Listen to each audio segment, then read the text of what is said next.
He'll fire one now from distance, and that is in! Creating some havoc. Just ball put in. Oh, look at this opportunity. That's missed. Oh, it's Stone! I'm a husband. I'm a father. I'm a sister. I'm a son. I'm a brother. I'm a daughter. I'm a sister. I'm a referee. I'm a referee. I am a referee. I'm a referee.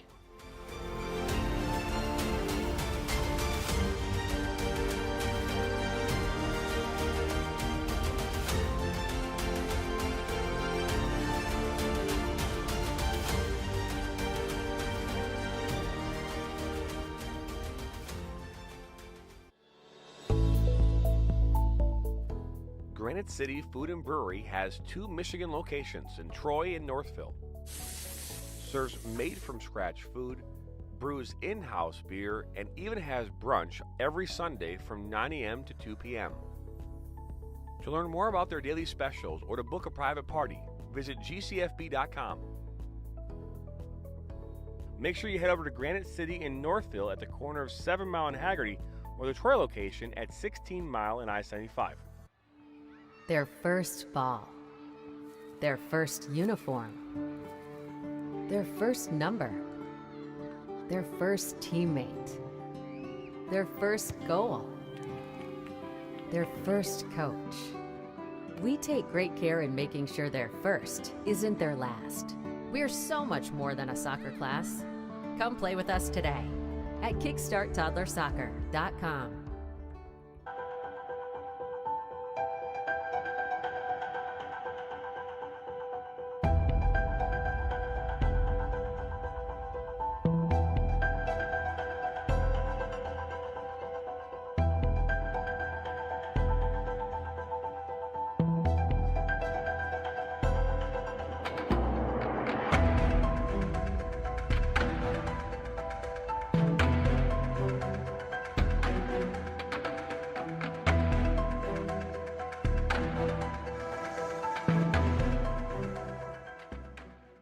Our mission is to help players take their game to the next level and reach their potential. Not only do we help develop fundamental technical skills such as ball control in tight spaces with different surfaces, dribbling at speed and changing direction, using a variety of 1v1 skills to create space, receiving on a half turn, hook turn, and out of the air, finishing off the dribbling, one-touch, volleys, and headers.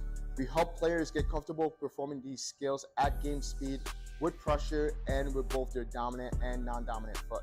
In addition, we help players with their speed of play, awareness of space, defenders and teammates, and also dominate with our off-the-ball movement. We offer a variety of services such as one-on-ones, small groups, large groups, as well as team sessions. We have an experienced coaching staff that is professional, friendly, patient, while still holding players to high standards and holding them accountable.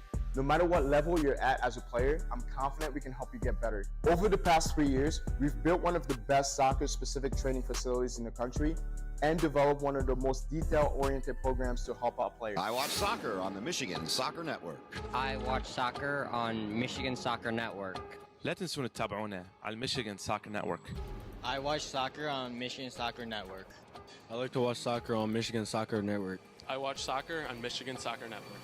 Me gusta mirar fútbol en Michigan Soccer Network. I watch soccer on Michigan Soccer Network. I love watching soccer on the Michigan Soccer Network.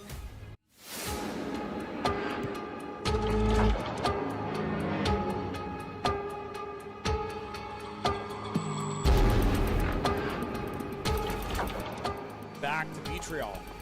He'll take a shot, and he'll bear it! And then he'll fire it from Billows, and it'll go in! Now Worrell has a good cutback from him. He'll fire one, and that's going to go in! Oh, and both goals so far will fire one, and that's a wonderful save, opportunity. That's missed. Oh, it's Stone! In the... He'll fire one now from distance, and that is in! What a strike by Ben Maher!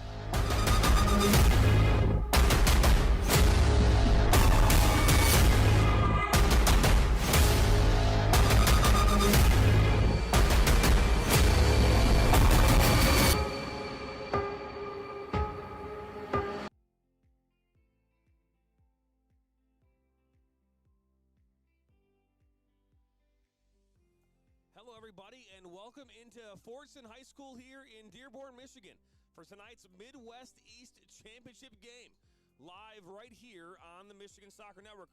My name is Jonathan Turner. My broadcast partner, Rick Larson, will be here in just a moment. Another matchup here, rematch from the spring championship game that took place out at Hurley Field back in July. Detroit United has been here 5 consecutive times. Cedars FC been here 3 of the last 4 times. Again, looking to find another win here against Detroit United as they did in the spring. Detroit United comes in this game 6-0-2. Cedars 2. And we're live here at Fordson High School in Dearborn, Michigan. This is normally the home field for both Cedars FC as well as the home field for Ames Soccer Club, which plays most of their games out here as well. But we're excited to bring you this matchup. Excited for a championship game here on this Sunday evening. It's 37 degrees outside right now here in Michigan.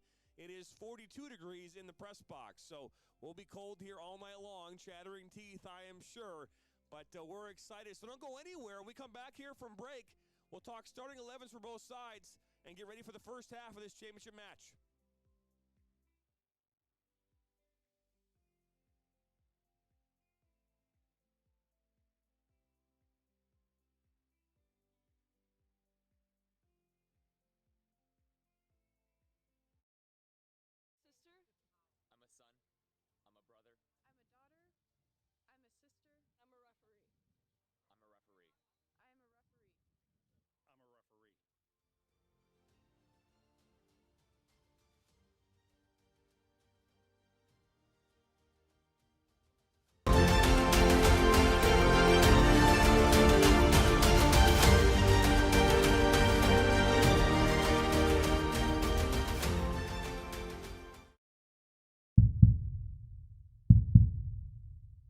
Now Worrell has a good cutback from him. He'll fire one, and that's going to go in!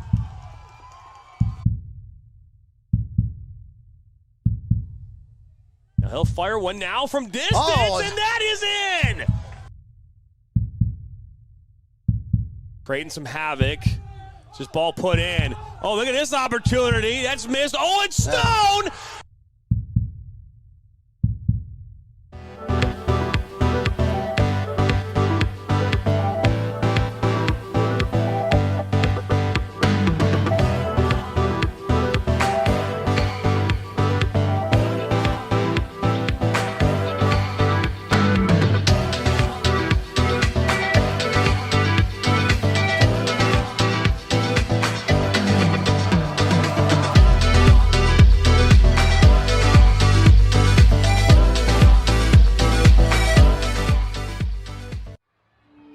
Their first ball, their first uniform, their first number, their first teammate, their first goal, their first coach.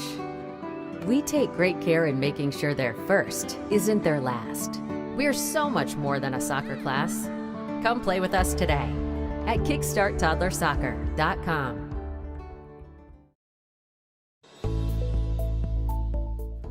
Granite City Food and Brewery has 2 Michigan locations in Troy and Northville. Serves made-from-scratch food, brews in-house beer, and even has brunch every Sunday from 9 a.m. to 2 p.m. To learn more about their daily specials or to book a private party, visit gcfb.com. Make sure you head over to Granite City in Northville at the corner of 7 Mile and Haggerty, or the Troy location at 16 Mile and I-75. We like to do it before we go out on the weekend. We do. We do it every week. Whether we need to or not. We did it today. It was really dirty. My parents do it every day. Hey, kiddo!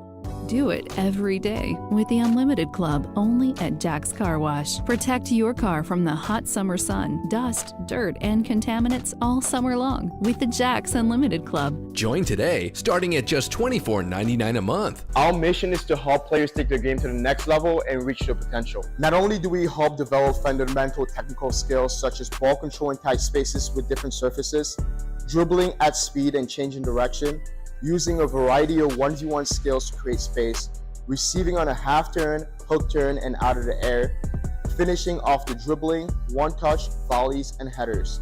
We help players get comfortable performing these skills at game speed, with pressure, and with both their dominant and non-dominant foot. In addition, we help players with their speed of play, awareness of space, defenders and teammates, and also dominate with their off-the-ball movement. We offer a variety of services such as one-on-ones, small groups, large groups, as well as team sessions. We have an experienced coaching staff that is professional, friendly, patient, while still holding players to high standards and holding them accountable. No matter what level you're at as a player, I'm confident we can help you get better. Over the past 3 years, we've built one of the best soccer-specific training facilities in the country and developed one of the most detail-oriented programs to help out players. Visit our website.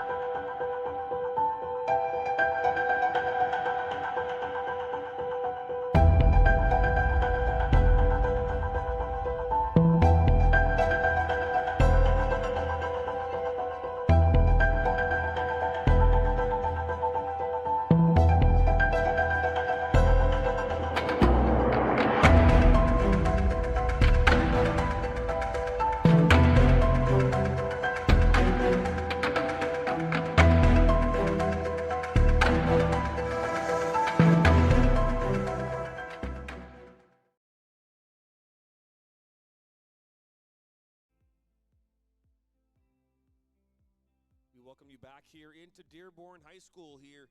It's Dearborn Fortson High School here in Dearborn, Michigan. My name's Jonathan Turner. Excited to bring you this championship matchup here on this Sunday evening. It is the 13th day of November as you see the players now walking out onto the field in their international walk-on as we get ready for the national anthem.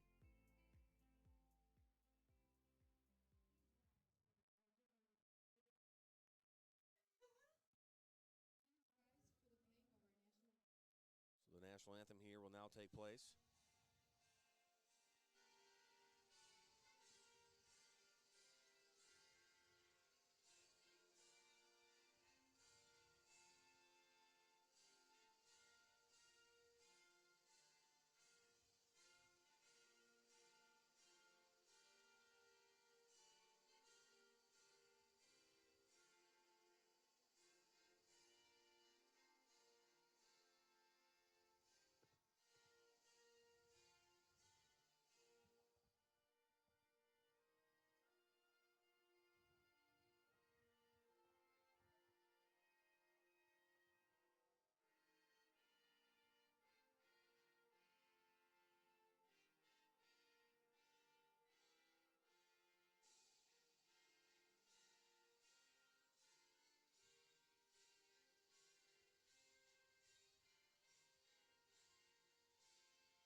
Beautiful rendition there of the national anthem.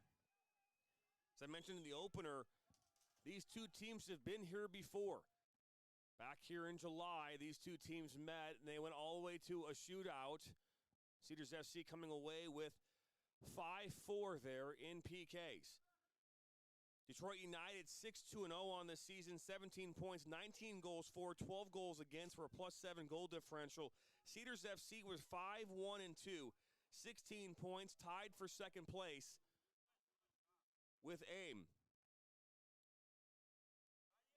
The thing to look at here is that both these teams started off hot. You know, Cedars 4-1 start their season. Detroit United started off 5-0. And then down the stretch, losing 2 of their last 3. Down the stretch. So a good matchup. Rick Larson will be joining me here in just a few moments. He's coming in from another match that he was a part of. But excited to bring you all the action here on this Sunday evening.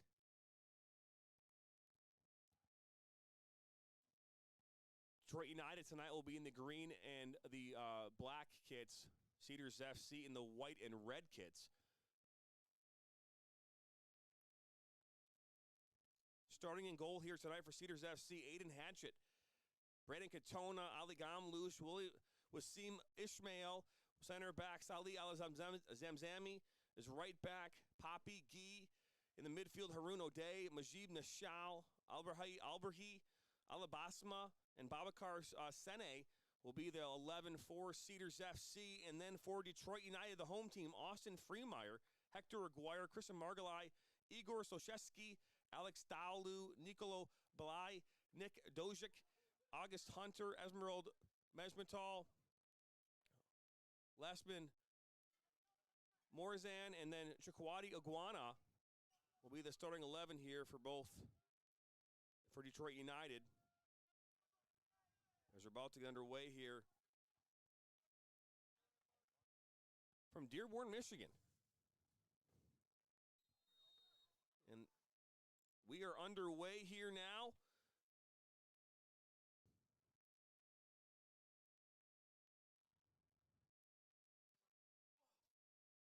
I've mentioned again, this is the 5th consecutive time Detroit United has been here in this final matchup. End of the season, they've lost 2 times, ended in defeat. Their last win coming back in the spring of last year. That was a win against Cedars FC, 4-0. That game was kind of an interesting one as it started off at Oak University first half. And then lightning and storms came in, rolling in, and then that game moved to the Evolution Dome. Here's an opportunity broken up.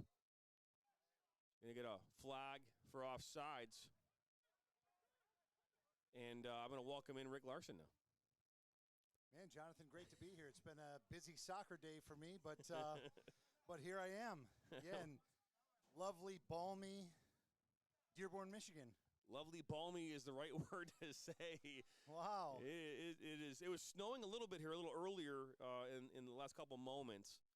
I sure hope it was. If we're going to have this nice of weather, there might as well be a little bit of snow to go with it. You said you were going to bring a heater. You did mention that in our text conversations earlier. I think that came today in the form of these gloves here. That's all I got. Fair enough. Fair enough. Both teams look ready. Benches are full. People are here ready to watch this. This is got all it's cracked up to be here for a final. That it does, Rick. For hopefully all of you there at home tuning in here on this Sunday evening. Big day here in Detroit. Detroit Lions won 2 in a row for the first time ever. So up and take the victory. So it's usually the other way around. They're usually up 24-10, and they usually find a way to lose. Yeah, to do one of those. Not tonight is the first foul of the evening. Yeah. Nicky Joka is on the ball here. Joka, yeah. I think he's completed all 4 of his passes tonight. Nicky's a wonderful player. He's going to sit at the back of the midfield and throw it around for Detroit United today. Margalai up that near side. Finds August. I said August Hunter, but I feel like that's not August Hunter. That is not August Hunter. Yeah, I had number 9 as August Hunter, but that's not number 9. You're gonna be able to recognize August Hunter from his hair. From hair. I'm just going off what they gave me. So August was a fantastic player for me on my 2017 team at Schoolcraft that played in a national final. Big catalyst for us. Awesome player. Just going to relook at this roster here. I don't see. Oh, well. Detroit United looking like they're in a 4-2-3-1, and Cedars look like they're in Dojic. Some form of a 3-4-3 or 3-5-2. There's Morzan, Margalai, Dalu. Yeah, that ill-advised square pass from Alex Dalu there. But in typical Dalu fashion, he's back on it. His transition to defense is like no other player, man. That guy will really, really put a shift in once the ball's gone. Ball over the top. Kept on. Good defensive play. Margalai. So, Rick, a busy day for you, huh? Yeah, man. It was. We had a lot going on. We had a 2006 game at Oakland University, and then a Schoolcraft scrimmage at 4 o'clock at the Schoolcraft Dome, and here I am. Well, here you are. No worse for wear. Ball thrown in. That's towards the top of the 18. Dozier gets a touch on it. That's a swing there from Nishal, and that's blocked. DeLu getting free. Tied up Whoa. on that side. Referee says keep it going. Player not happy. That's going to create some controversy. That player went down hard. I mean, if you're going to dive, if that's what the referee's saying that happened there, you're going to try to do that a lot more user-friendly to yourself. But he took a real hard fall. So Adriana Petrucci's on the field. So the starting lineup that they gave me a little slightly different than what's on the field right now. Not uncommon here in the UPSL. A lot of times it's based on personnel that show up right at game time. Yeah, right. The pre-kickoff roster is a lot different than the roster that you made up 12 hours ago. I don't know why the clock didn't start. Well, we're going to have to. But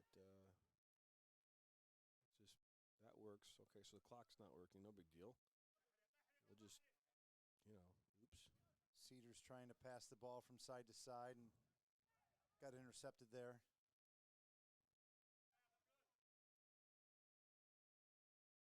Really good pace from this winger. Is that number 12? Is that? I don't have a 12 on. Are you talking about on Cedars? Detroit United. Well, I don't have a 12 on the starting 11, so it's.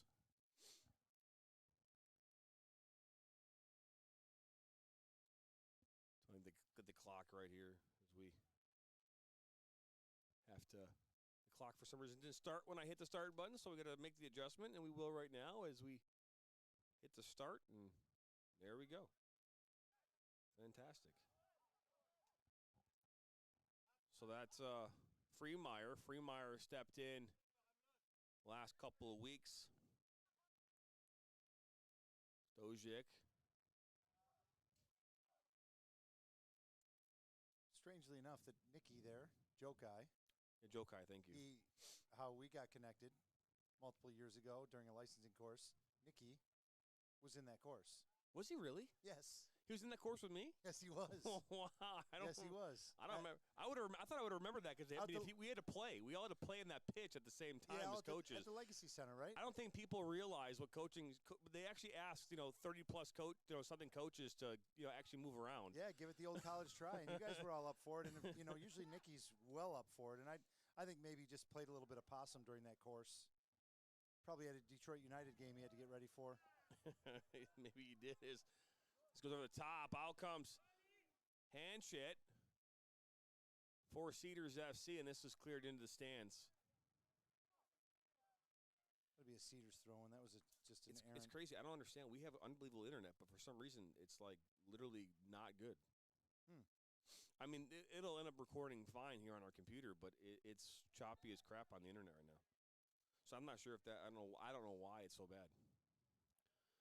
I wish I could hook up the other one, but it doesn't work. I think the no clouds in the skies allowed all the heat to escape and also somehow affected our internet. Yeah, it's just we're going to go with that. Probably. So a free kick coming up here for Cedars FC, about 41 yards away from goal or so. This ball played in. That's brought down. Jokai out wide, and here comes Detroit United. Up this near side. Well, they've proven to have good speed up the wings there, Detroit United. That was just an errant pass. The center forward had run in behind the right back there, the left back, and they were just on different pages. It says they can't hear audio. Is it just me? How about now? Who knows? What are we getting feedback from Sam? No, I mean, the audio's all working, so.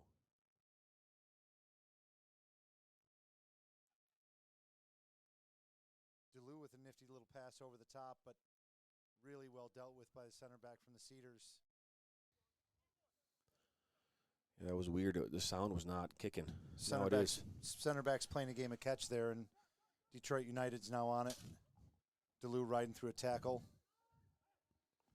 Man, he's really good at retaining the ball under pressure and physical contact. So foul there.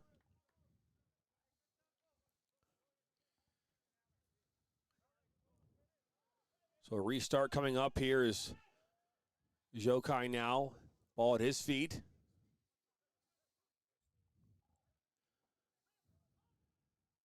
He'll look to put this one in the box, and that's headed away. Yeah, knocked down nicely. Oh, look at this ball. Now, that ball had to come across towards us. If it did, it would have been on. Yeah, the winger on this side was moving.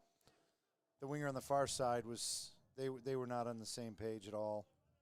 That was the ball. That was Babakar Sene, number 8.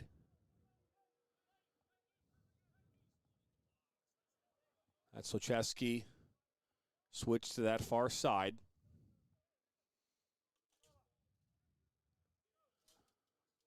Now back to Freemeyer.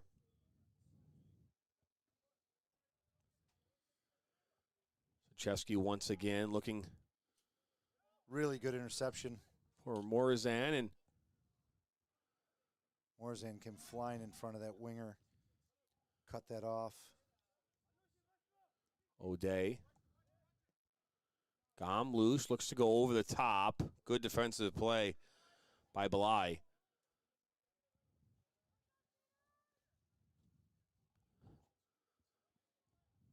More people still rolling in. I got here a little bit late, and there was very few parking spots left. Well, that is the world's smallest parking lot right there, to be fair. Well, yeah, I was trying to make it sound like we I had mean, like it all that loaded up. Like that one parking lot, like right there, it's like the world's smallest parking lot. So Some guy did wave me in and let me know where that there was a spot available. Well, so there you go. I thought that was. I felt comforted as soon as I got here. That's Katona, and now switch to this near side. Alberhi. Hopefully that's a good ball on a dime. Inside the 18, left-footed strike, and that's. Did that get deflected? It looked like it might have, but the referee's going to call that a goal kick. Yeah, and no one's complaining. So that was just an errant shot off the outside of his left foot there.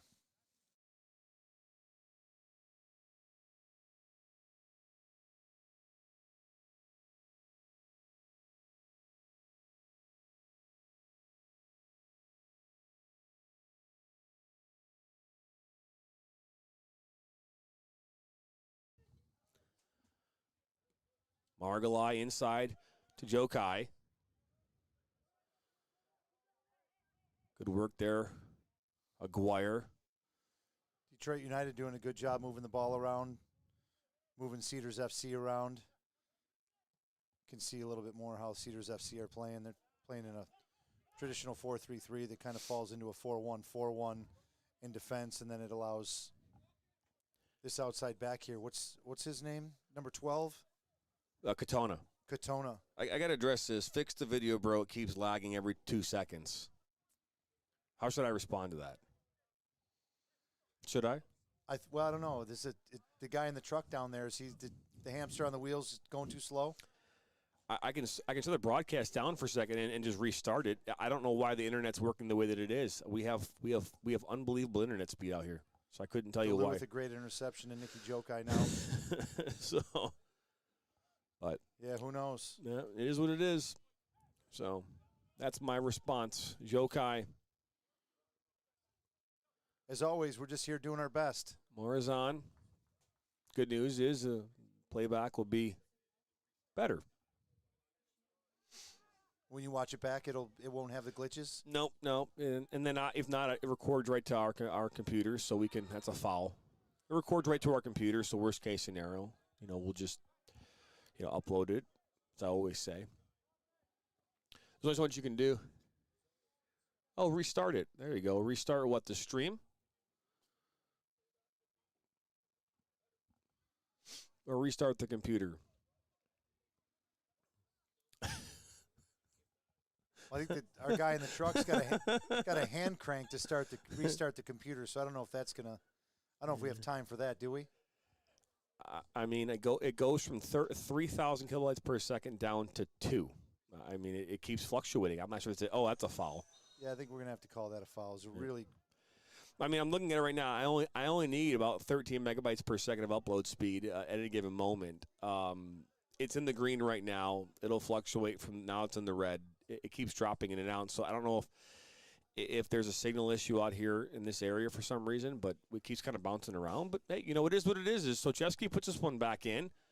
That's Petrushai, gets a touch on it, and then drops back down into the red. So. Oh, what a turn. Oh, that's a foul. What a turn. I think this is a yellow card. That's going to be a yellow card. I think you're right. No yellow card. We're going to keep going here. He flicked it up to himself, and then Sombrero, Detroit United's left back, and then the left back brought him down. I thought for sure that's a yellow card. Not tonight. I apologize to the people at home, but to go along with the balmy weather inside this press box, there are no lights. So. Well, I turned the lights off on purpose. So. Oh, you did? Yeah, because the glare, the glare inside can. All right. Well, restarting the stream will not solve the problem. That's not it. No.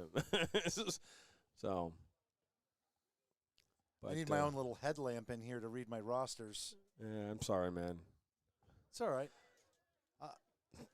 I'll mimic what you're saying. I can do that. That was Poppy. I played that back.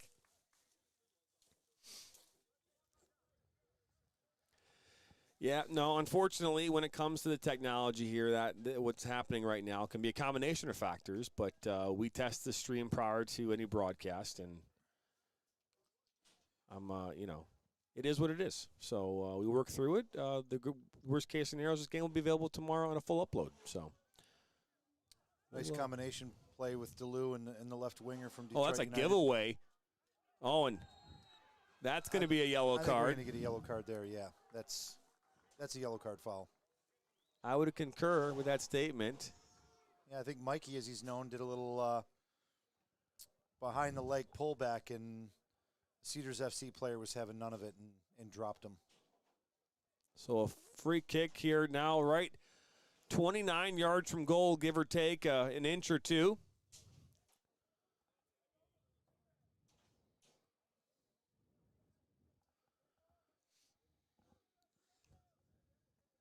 Joe Kai will stand over this. Along with Petrushai. Adriano Petrushai. So there are 17 minutes into this final. First dangerous free kick opportunity happening right now for Detroit United.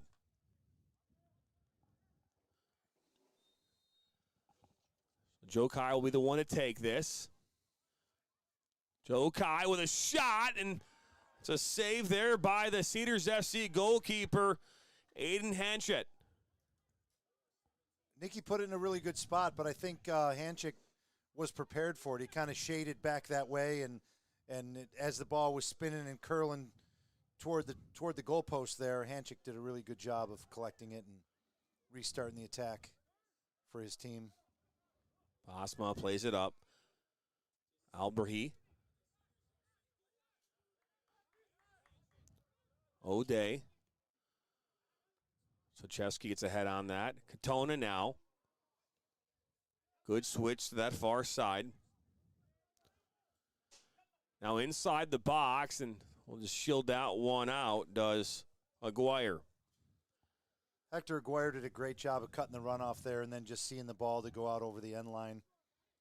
Hector's an experienced defender that can read those situations and really had that one covered.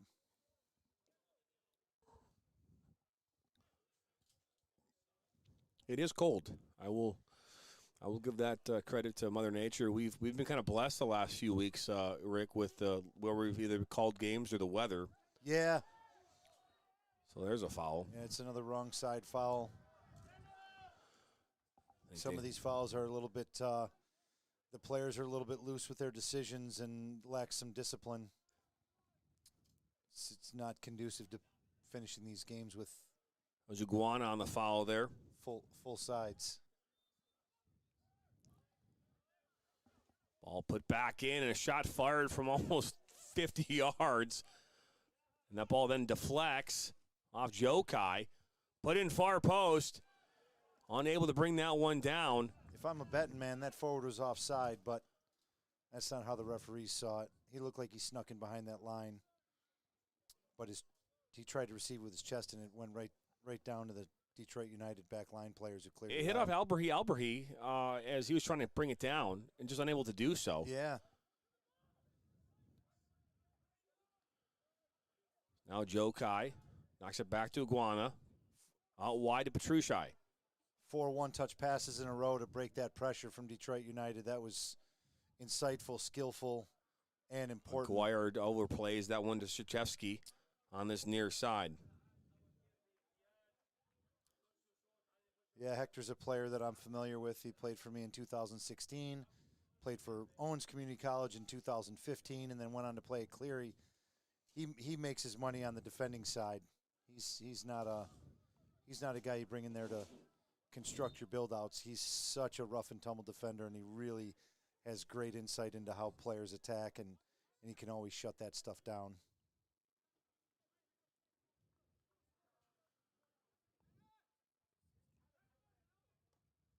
Oh. Ball got a touch here on this near side. That looked like a little bit of contact there.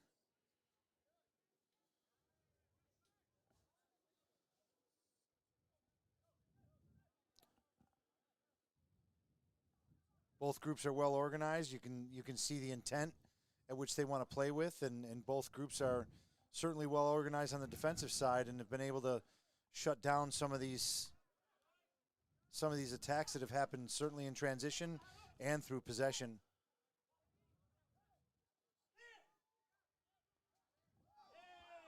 Barry Alberry keeps his feet and keeps the attack alive for Cedars FC. Switch to that far side. Cuts it back, and Aguirre right there. Good defensive play to recover as Petrucci now has the ball.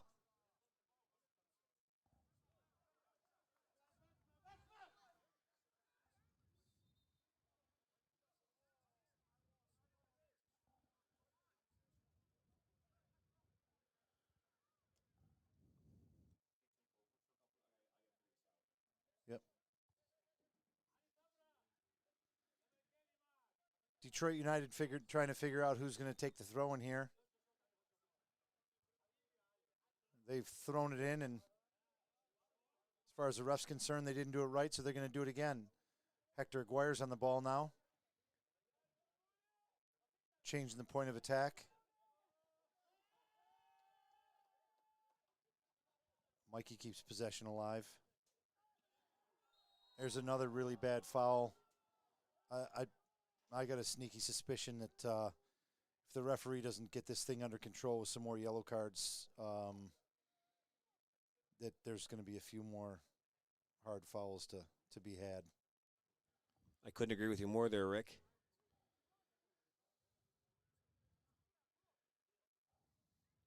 Jokai's going to get it started again from 40 yards out. Not a terrible angle, but not a great one. These free kicks usually go somewhere into the back post. Looking for look at that opportunity. Ball saved right there by the goalkeeper Hanchett. Out for a corner kick. First one of the night. Right on cue for some kind of header on goal or a knockdown. And that was kind of a knockdown header. So really good save from Hanchett. And Detroit United is right back on it with a corner kick here from the near side. Long floaty corner to the back post. Detroit Cedars were able to clear it right to a Detroit United player.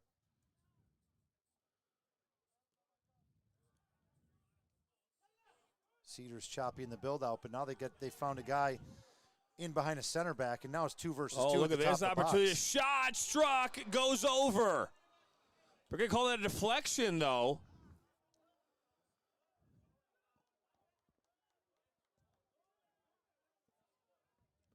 Yeah, it's always interesting in those attacks where they probably should have done better. They were really excited to have a corner kick after, and it's like, I mean, I guess that's the second best outcome, but you really, really would think you'd score 2 versus 2 and a half a soccer field.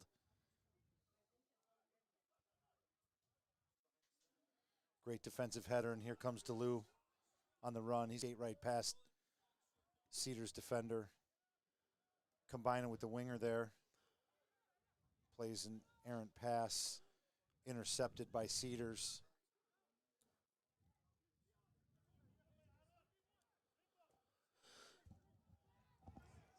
couple of wild moments in there that maybe were difficult to referee, and Cedars on the ball again, cleared away.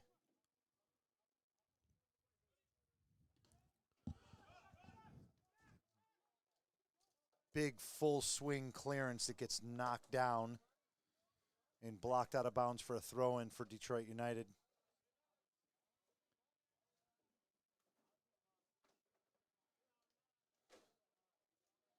Quality of possessions have diminished here a little bit. The intensity of the swing and the fervor of the match is certainly increased.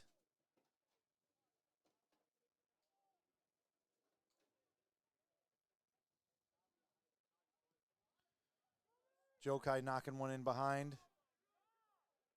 Cedars FC goalkeeper was able to collect that. And now they're coming back up the left side through Alberry.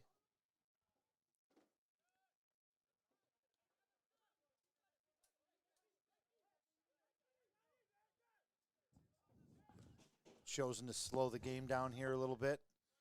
Try to play in a little rondo and play a long pass. Cedars are good at picking up that second ball and trying to find an opening in the Detroit United back line.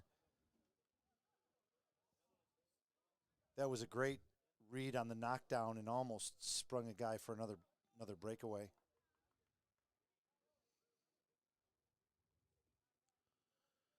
Sorry, I'm a little quiet here trying to fix the stream. So I apologize for being a little distant the last couple of moments. There's really it's not letting me log in. So you might lose the stream here for a second as I restart our system. So bear with me as that happens. If that does happen, just make sure you tune back in.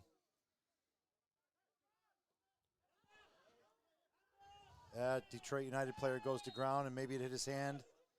Yeah, the linesman's going to step in here and say, yeah, the assistant referee said for sure. Referee's view was blocked. As the player left his feet and went to the ground, the ball certainly did strike his hand, and it impeded the progress. So, Cedars free kick. That it is. People are saying the stream's a little better now, so we'll have to see. Well, we'll that's keep, good. That's good. Assistant referee is touching his left pocket, saying please give somebody a yellow card for blocking the free kick there, but referee's not having it there, and off we play. Another long service attempt by Cedars is blocked by Detroit United, out for a throw-in on the far side.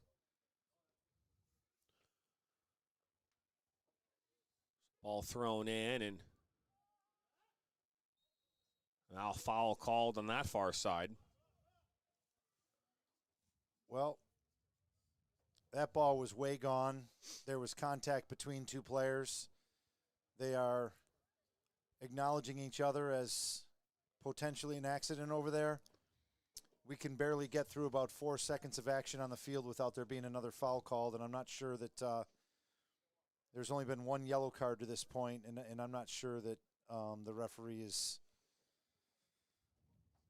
picking up the things that I'm picking up. And now that one of the coaches is over there talking to the assistant referee, kind of telling him what's going on here, and hopefully that's starting to. Ball, as Jokai gets a head on that one, it's going to go out for a corner.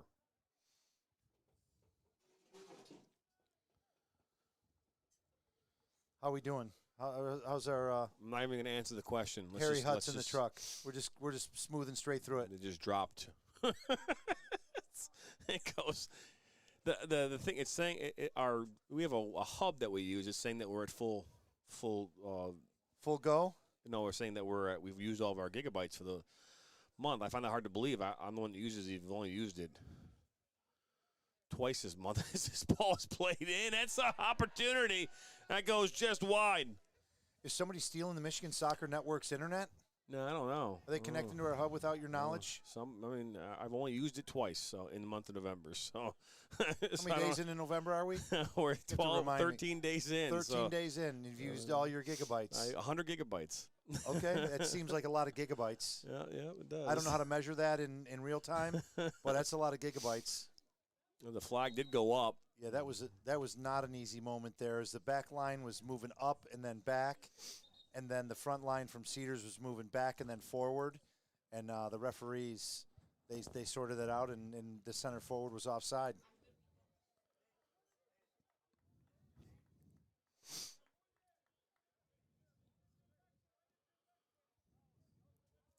So ball. Katona will go down and call that foul. So I think in my world, I think we made that about 2.5 seconds without there being another foul. So we're going about, we certainly can't get through 15 or 20 seconds without the ball either going out of bounds or there being some kind of a foul. I think that gives you a little bit of an indication of what's at stake here. Both teams want to win this match, and I think Detroit United wants to get off the, they want to make sure that they're not coming out on the short end of this one like they have in the past few matches at this stage anyway. So the ball work around that back line. It's Freemeyer to Aguirre.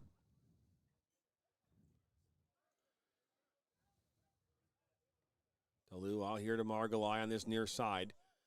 15 minutes ago here in half number 1, 0-0, 0-0, as they say across the pond.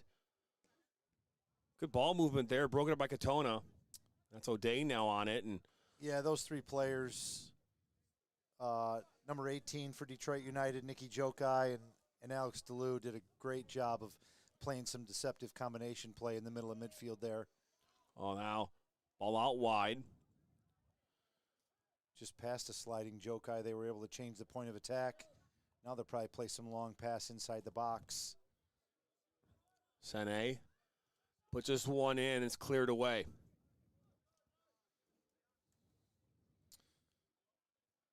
Some guys in pants, some guys in leggings, some guys in shorts and a t-shirt. 38 degrees here tonight. All played back and put up, and that's just too much pace, and we'll go out of touch. Thoughts so far here, Rick, on this game? Obviously, flow has been hard to come by. Yeah, and either team trying to get into a rhythm has been very difficult with the choppiness of the fouls and some of the full swing clearances and things like that. But I think it's just evidence of the game, and what it means to the players. And we're here in another final, and it's sometimes that happens that way. And we're 32 minutes in. 32 minutes in, there's been a lot of fouls and very few goal-scoring chances. But there has been some quality play. Both teams have tried to get connected through the middle of midfield. Cedars likes to get out wide and get some balls inside the box. Barry Alberry's doing a good job of doing some individual dribbling there to hang on to the ball. Sene, he'll go down. And there, we made it about another minute. We made it a minute there. Sane was dribbling away from the goal, and Detroit United felt that it was important to create a foul there.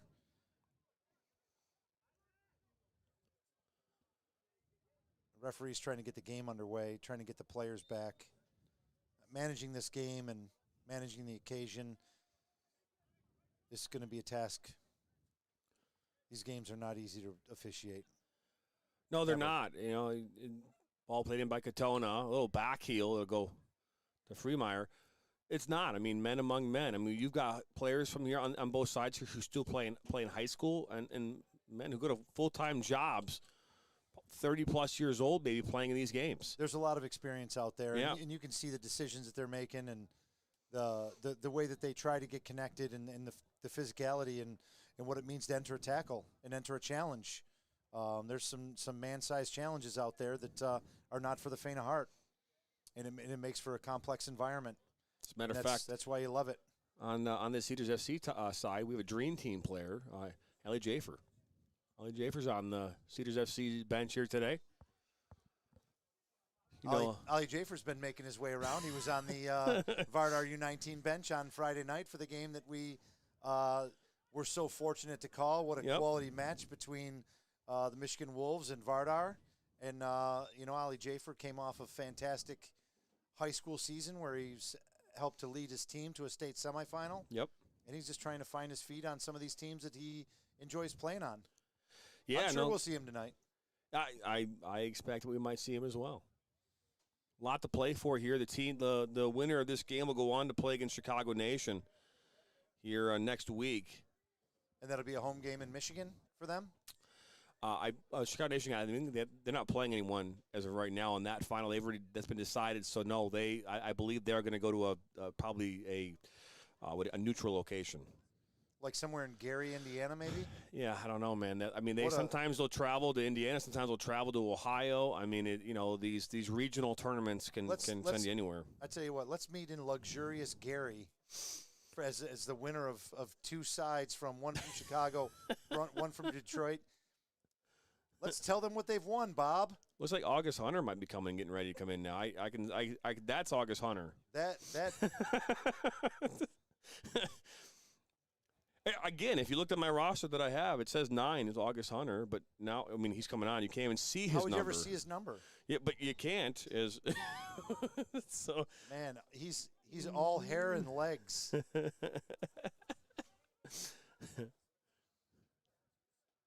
Great to see August out there. He's known for. Oh, Nicky Jokai had to come off. Oh, did he? Yeah, that's big, because Jokai, now he's off the rest of the evening. He cannot come back on. Once you step off, you are off. Yeah, Jokai's sitting over here tending to an injury. That's going to affect the game. And August coming on is not a like-for-like sub. No, it's not. This is a shot from distance will go up and off the football uprights. Yeah, Nicky's a tempo-controlling midfielder with its highly skilled at deception and keeping the ball, and August is an attacking center forward that loves to run at people like his hair's on fire. So we'll see if this game's going to change a little bit. And to be fair, so far in this match, he's played more of a defensive role. Jokai is normally see him getting much higher, right? Getting more involved in the attack. Yeah, he did sit deep in this game. A lot deeper than you might normally see him. Keeping in mind that Berisha, who's normally on this squad, not here today, not active. David Tatai, another player, not active, for this squad. August is a like-for-like sub for David. Replacement. Yeah, I think if you were to, again, thinking about the characteristics of what you get out of David and Robert are both very physical, dominating, fast forwards who can make things happen. And they're special players. There's not a lot of players like them out there in this league. This is Morazan now down by the end line. Nobody far post. Petrushai was the closest one as that one goes wide. Man, Morazan got in that little soft spot in a place where I like to call the assist zone, and he tried to make an assist, but I think he just really overhit that pass, and it I'd like to say it snuck all the way through the box, but that thing just railroaded its way all the way through the box. Nobody had a chance to get a touch on that. But yeah, we'll keep an eye. I'm curious what happened to Jokai. When these cold weather conditions like this, cramps, muscle pulls, those things can happen just because trying to stay warm, scrapes, right? You never know how the body's going to react under these circumstances because guys aren't. You said these guys have full-time jobs, and there's players that are still in school. They're not training under these circumstances. No, you go on that's out wide to the left back. DeLu got a little crossed up there. I think he was trying to combine with Hunter. No question. Is ball played up that far side, and that was Blah there defensively for Detroit United. Here we are. It's 39 minutes into this one, and it's very reminiscent of the spring finale that went 0-0 through 90. That one went to penalties, if I remember right. It did. 5-4 went to 9 kickers. Didn't this game last fall? I watched this, I think, on the Michigan Soccer Network. You did, yeah. City United versus Detroit United from Keyworth Stadium. Oh, yeah. And that one went in overtime. And a bunch of goals were scored in overtime, right? 2 goals. And a red card, yeah? 2 goals and a red card were issued in that matchup. Detroit United fell. That was 31 flavors, that game. That had everything. No, it did. These last couple of games in these finals have been really good games. If you're a soccer fan that doesn't, that just likes a very competitive game, gritty, hardworking, not a lot of goals, and these last couple games that have been just that. This is ball wide open, and he buries it. Petrushai finds the back of the net and gives Detroit United a 1-0 lead. What a goal. Electric Alex DeLue goes flying up the left side and floats one into the back post, and Petrushai just leaves his feet and crushes a diving header about knee-high right into the back post. What a cross, what a header. Here we are, 1-0. Man, this is what you came here for. What a goal. What a goal. So that is the first goal that Detroit United has scored in regulation in over 200 plus minutes of play in these finals. Well, if you're going to hold off to score a goal, that's the kind of goal you want to hold off and score, because that goal was spectacular. Wow. So that was a 40th minute goal for number 15, Adriano Petrushai. This will change the tempo of the game a little bit. It looks like Cedars FC trying to get a little bit higher. Certainly don't want the goalkeeper trying to eat the rest of the clock here before halftime. They're going to want to try to get a chance of their own before this half comes to a close. But what a finish. You just think about that. We're currently doing the goal of the year, for the high school season, and that's been phenomenal. Almost 22,000 votes so far in the first week. Wow. In total. That's awesome. It is, over, so much notoriety for the high school players. Just shy of 6,000 unique visitors to our website in that same time period. So, but you think about goal of the year, you think about like a goal like that. Yeah, can we sneak that one in there? That one erased unfortunately, itself right to the top. Petrushai is not a high school player during our high school match, but let's get that on the intro, on the promo. For sure. That was fantastic. Hunter to Petrushai, the goal scorer, and Morazan's going to go down. Referee says all ball. Might have been all ball and all body is. Yeah, there's a player still down holding the back of his leg. That's Morazan, yep. Morazan would disagree. Alberhe looks to put this one in. That's fired up and over. That was Basma, I believe, with the shot there that went up and over. Well, that's as good a chance as Cedars have had in this half. That little cutback cross from the edge of the box, and Basma just took a full swing. And no, it was Sene. I apologize. That was Sene. Yeah, that took that shot. All right. Now I recognize Basma. He's over there. He's playing on the right side. He was on the left side for a moment. Yeah, he's and on the moved. right now. Dalu. Well, Gatona goes down, and they're going to call a foul now. You have to. Bring that one back. Yeah, and DeLue's coming out second best there, holding his leg. There's a lot of reckless challenges in this game. Referee's got a lot to do tonight. Assistant referee jumped in there and helped out and indicated that there was a foul for him. I did try to work through the stream, so I do appreciate everyone's patience. I thank you very much for being patient with us. The stream seems to be doing a little better now. When I say a little better, I don't want to say a lot better. So the Lou will put this one in, goes up, and that's headed away by the Cedars defender. That is some strange choice.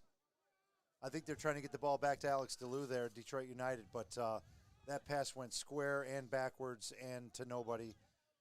Cedars will be on the ball now, coming out of their own end. It's a good turn by the captain. Ball played inside, and we'll work us around that back line. That was Gomloose that played that now. Oh, man, here it's another one. It's another one. Ball popped up a little bit high. DeLue went flying in to try to head it past him, and there's a high foot right next to his face that flicked it over his head. Referees call the high foot. Indirect free kick. Ball comes in. Hunter's right there. He gets a touch. It goes just wide. August Hunter doing what he does best, just unable to get it on frame. What an amazing bit of skill from August Hunter to get that on even close to the target on a one-touch ball that was traveling away from him, curling, and with his non-dominant foot. So Chevsky takes down Sene. And a foul here just at midfield as we are in the 45th.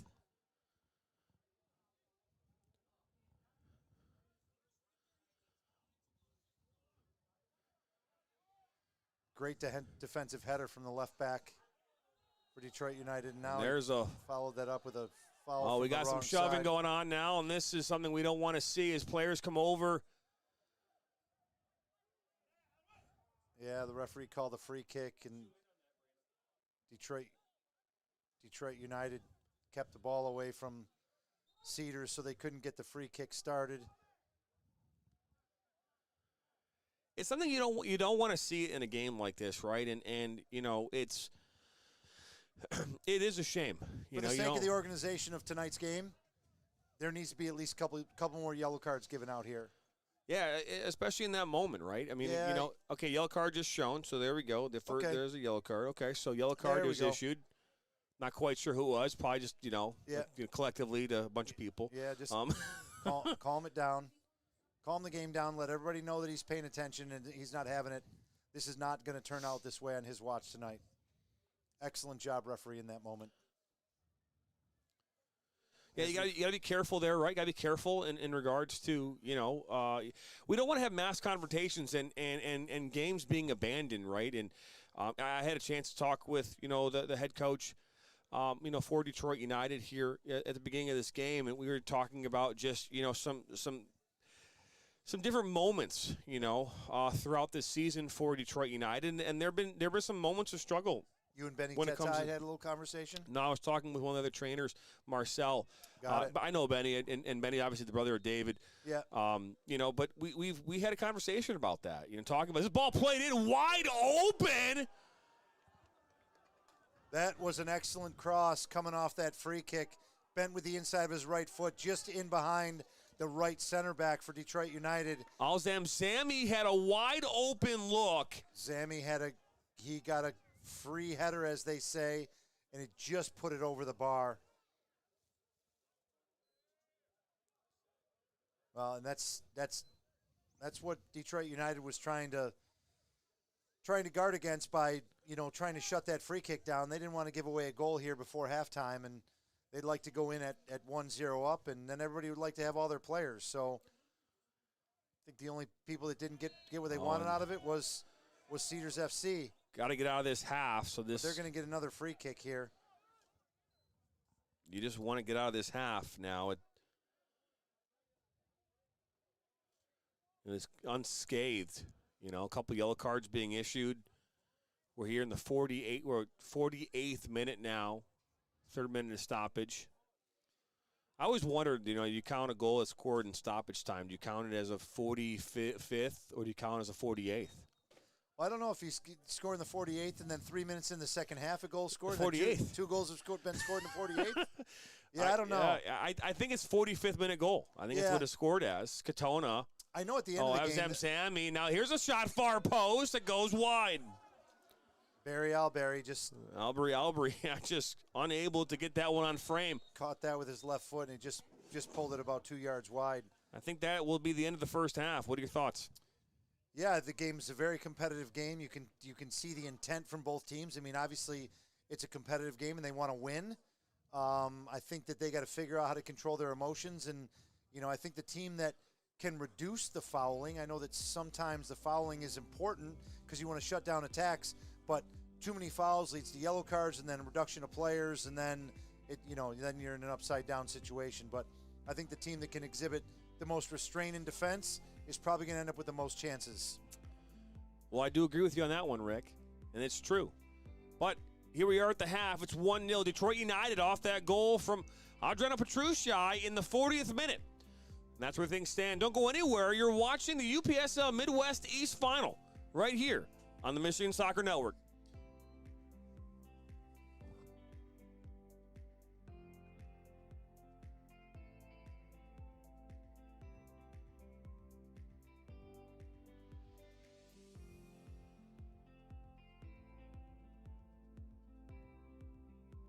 I'm a husband. I'm a father. I'm a sister. I'm a son.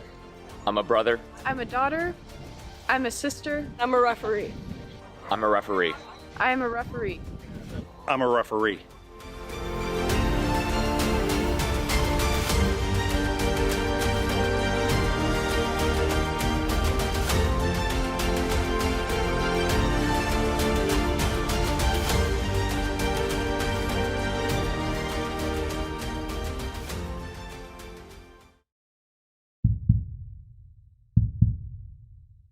Now Worrell has a good cutback from him. He'll fire one, and that's going to go in!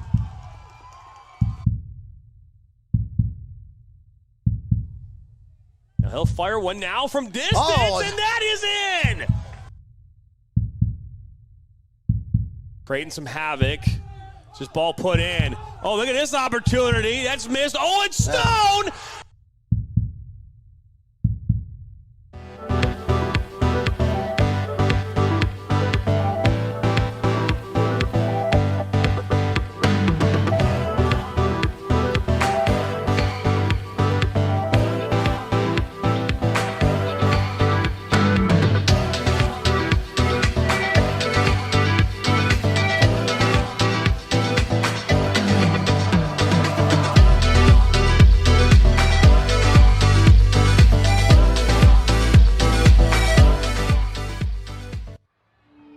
Their first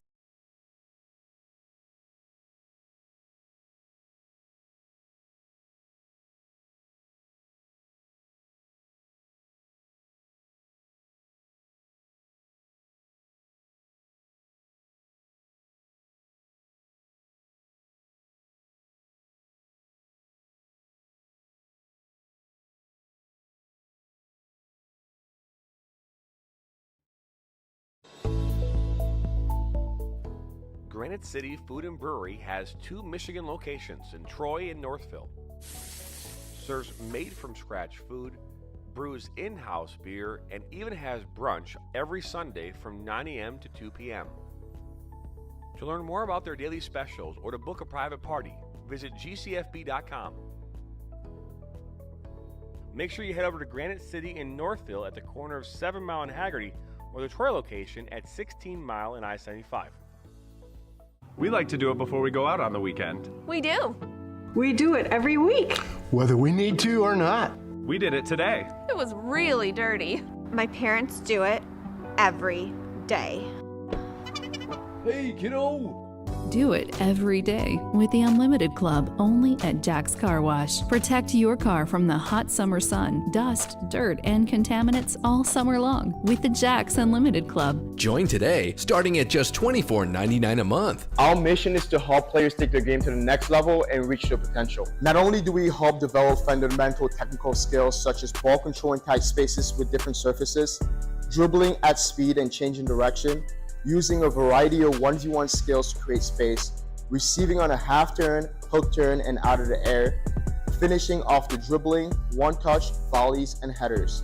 We help players get comfortable performing these skills at game speed, with pressure, and with both their dominant and non-dominant foot. In addition, we help players with their speed of play, awareness of space, defenders, and teammates, and also dominate with our off-the-ball movement. We offer a variety of services such as one-on-ones, small groups, large groups, as well as team sessions. We have an experienced coaching staff that is professional, friendly, patient, while still holding players to high standards and holding them accountable.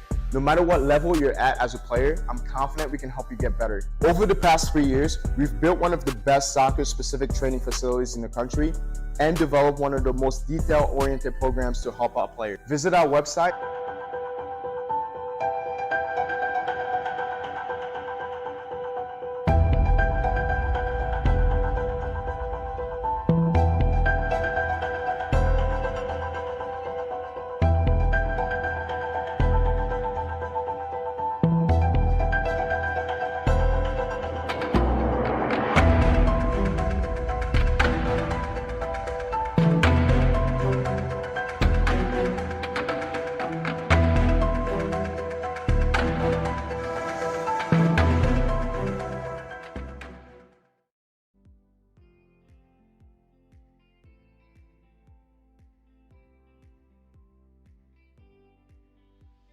Welcome back here into Fordson High School here in Dearborn, Michigan. We're here at the half. Detroit United, Cedars FC. For the fifth consecutive time Detroit United's been here, this is the third time of the last four the Cedars FC have been here. Goal coming in the 40th minute off the head of Adriano Petrucci, and that's where things stand. Don't go anywhere. We come back 45 more minutes until we name a new champion or a repeat champion here for the Midwest East Conference. We'll be back.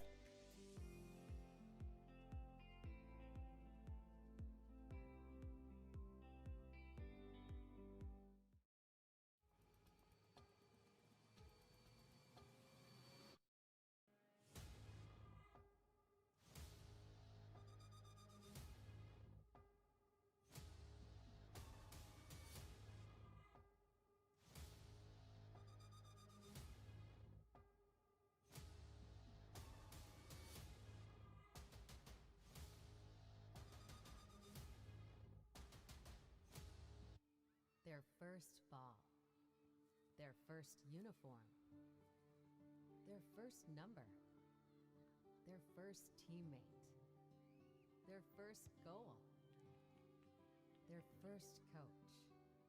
We take great care in making sure their first isn't their last. We're so much more than a soccer class. Come play with us today at kickstarttoddlersoccer.com.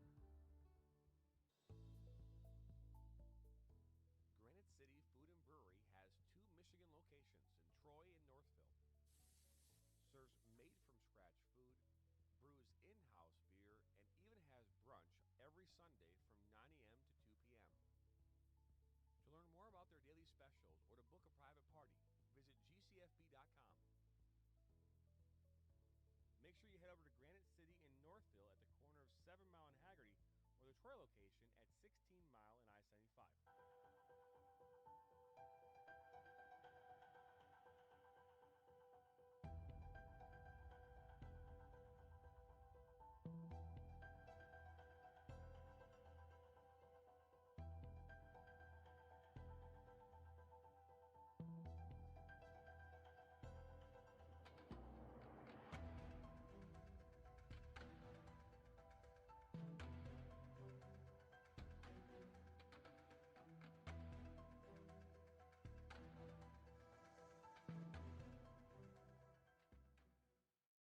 I'm a husband. I'm a father. I'm a sister. I'm a son. I'm a brother. I'm a daughter. I'm a sister. I'm a referee. I'm a referee. I am a referee. I'm a referee.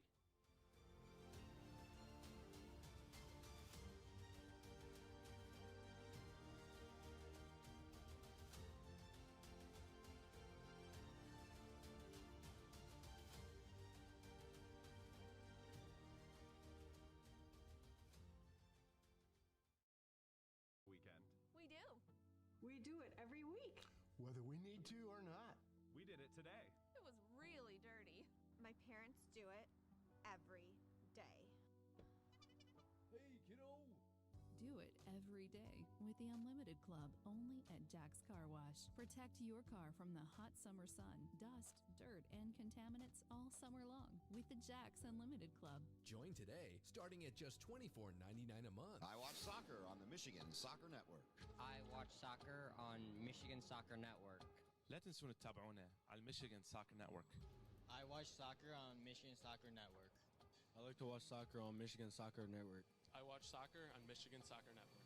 Me gusta mirar fútbol en Michigan Soccer Network. I watch soccer on Michigan Soccer Network. I love watching soccer on the Michigan Soccer Network.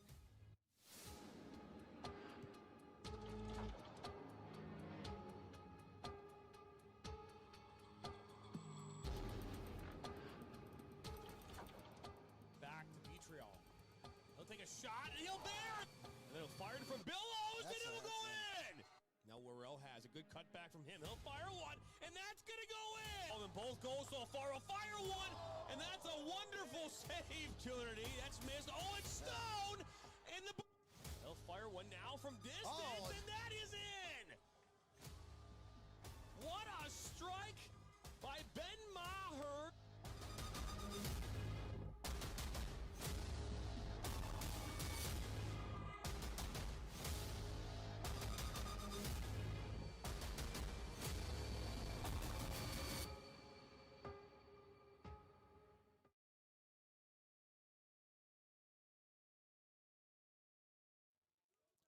Well, welcome back here into Dearborn, and Fortson High School is the place for tonight's UPSL Midwest East Final. Alongside my broadcast partner, Mr. Rick Larson, I'm Jonathan Turner, and this is probably the last game that we will call outdoors this year, is my guess. It is 36 degrees outside right now. It is cool. It is balmy, as you say. I don't know if balmy is the word to use. What I will say is I would much rather be in Florida right now in the warmer weather, in Florida than right here, Rick.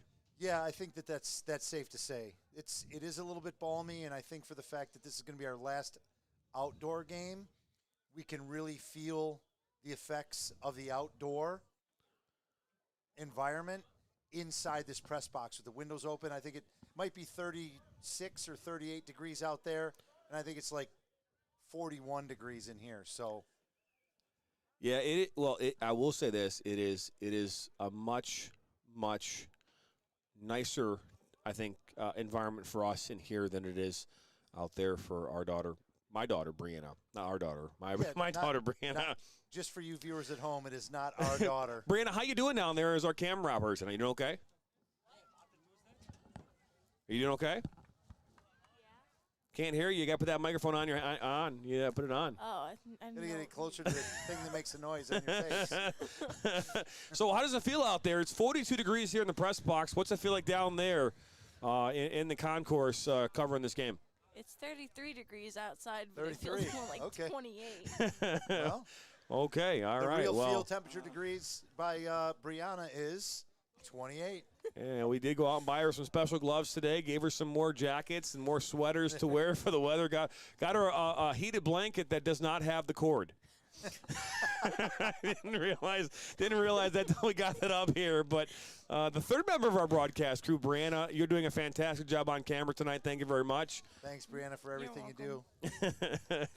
We'll let her get back to her responsibilities of covering this game as halftime is just about to be over with here.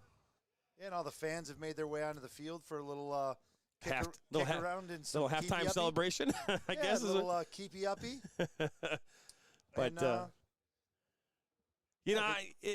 first off, I do apologize that there were some issues with the stream early in the match. Obviously, it seems like some of those things have kind of worked themselves out just a little bit as this game's gone on. I'm a little disappointed in the numbers. I mean, normally we have close to 100 viewers, watching these games. Maybe we're competing tonight with, Sunday Night Football. I think the Green Bay Packers are playing tonight, so I think they're playing against. I'm not sure who they're playing against, but I know they're playing tonight because the Lions, they won earlier today, and right now currently sit in second place in the NFC North. First time that's happened in a gazillion years. Lions are in second place? Yeah, they're currently 3-6. I wouldn't really hold my breath too much. What a powerhouse NFL division that is if you're 3-6 sitting in second. Yeah, the Bears going into today's game, they were 3-6, and I think now they're 3-7. So it doesn't, this whole thing is weird. It's like the socks off the NFL viewers. Yeah, the NFC North not very good. In all honesty, I think that sometimes these games end up sneaking up on people, and I know, one of your former color commentators, Jonathan Garcia, my assistant coach at Schoolcraft College. I wouldn't about former. I mean, he did it one time. We talked about hot dogs. He likes A1 sauce on his hot dog. Yeah. I'm never going to forget that to the day I die. So, yeah. His dad's Colombian, so he's half Colombian. So maybe in Colombia they put A1 sauce on their hot dogs. I don't know. Maybe they do. But here, real quickly before we go into this match, I want to just kind of take a look at these. Here's the national finals right now from the UPSL. You can take a look at the UPSL website for this information. But you can see the winner of this game will go on and play against Chicago Nation here next week, 19th, 20th. And then they'll continue to play their way through. The national finals take place this year in Orange County, California, the week of February 3rd and the 5th. That, Jonathan, is way better than winning between Chicago and Detroit and meeting in Gary, Indiana. for a match. I would agree with that statement. I'll be in Orange County, California for that. Yeah. There's a very large chance that I'll be there as well. We called the national finals this past August. Steve Besk and I did in Columbus at the historic Columbus Crew Stadium. It was a fantastic matchup that we saw there between Beeman United and the eventual winner in Orange County FC, who won their first national championship in club history. It was a phenomenal game, a phenomenal weekend. We called 4 games: the semifinals, third place game, and the national championship in Columbus. Fantastic. Had a chance to go watch the Columbus Crew game at the brand new Columbus Crew Stadium. Fantastic venue. Unbelievable food in the press box for all the people who are involved.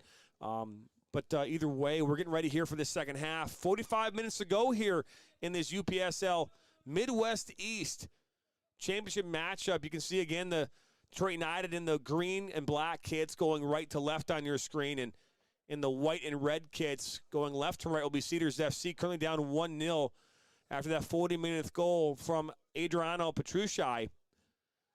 Bearing one in that. One of the more spectacular goals you're going to see. That little floated ball at the backside with from Alex DeLue. He hit that left-footed cross, and Petrucci decided to leave his feet and show us a moment of brilliance. What a goal! What a goal! And we're separated here just by that goal. And always love when kick off. Always love in the comments section. Someone puts a comment in, and it's held for review. I get to review them. One coming in here saying it's xxx.fun. Let me like my hot photo here. I don't think I'm going to showcase that one. Probably can't put Porsche on the air there. We're going to go ahead and hide that one. It gives me the option to do that, so we hid that comment. All right. I apologize to anyone that might have saw the comment prior to being held, but either way, we'll go ahead and hold that one. I'm not sure what the delay is. We're waiting here. Referees are still having a conference. It's 8:45. Having a little conversation with Cedars FC bench. Yeah, it's 8:45. Still going on. That can't be right. Doesn't this seem wrong? I mean, 8:45. Is that right? 8:45. That's not right, right? It is 8:45. This game started at 7:30, right? Well, and we had a 15-minute halftime, and maybe it started a little bit late. Yeah, I still feel like that. I still feel like that's get 45 minutes up on the clock. I think that's a little bit of the hold up here. I just don't remember the hour and a half that we killed is what I'm saying. Is okay, we're now officially underway here, half number 2. Nope, the clock's going to count up tonight. It is counting up as this ball is played up towards that back line. Aguirre goes up. Still not quite sure who number 9 is. What a turn. Looking there for Hunter. Hunter cuts it back. The ball played into Petrucci, gets a head on it. And Hackchet will come over and collect. I guess we're not sure who that number 9 is, but he got into a little pocket of space at the back of the midfield and hesitated for a second and then made some scoopy, lengthy turn, and it really off-put the Cedars FC defenders, and he was off and running, getting connected to August Hunter there in their first attack.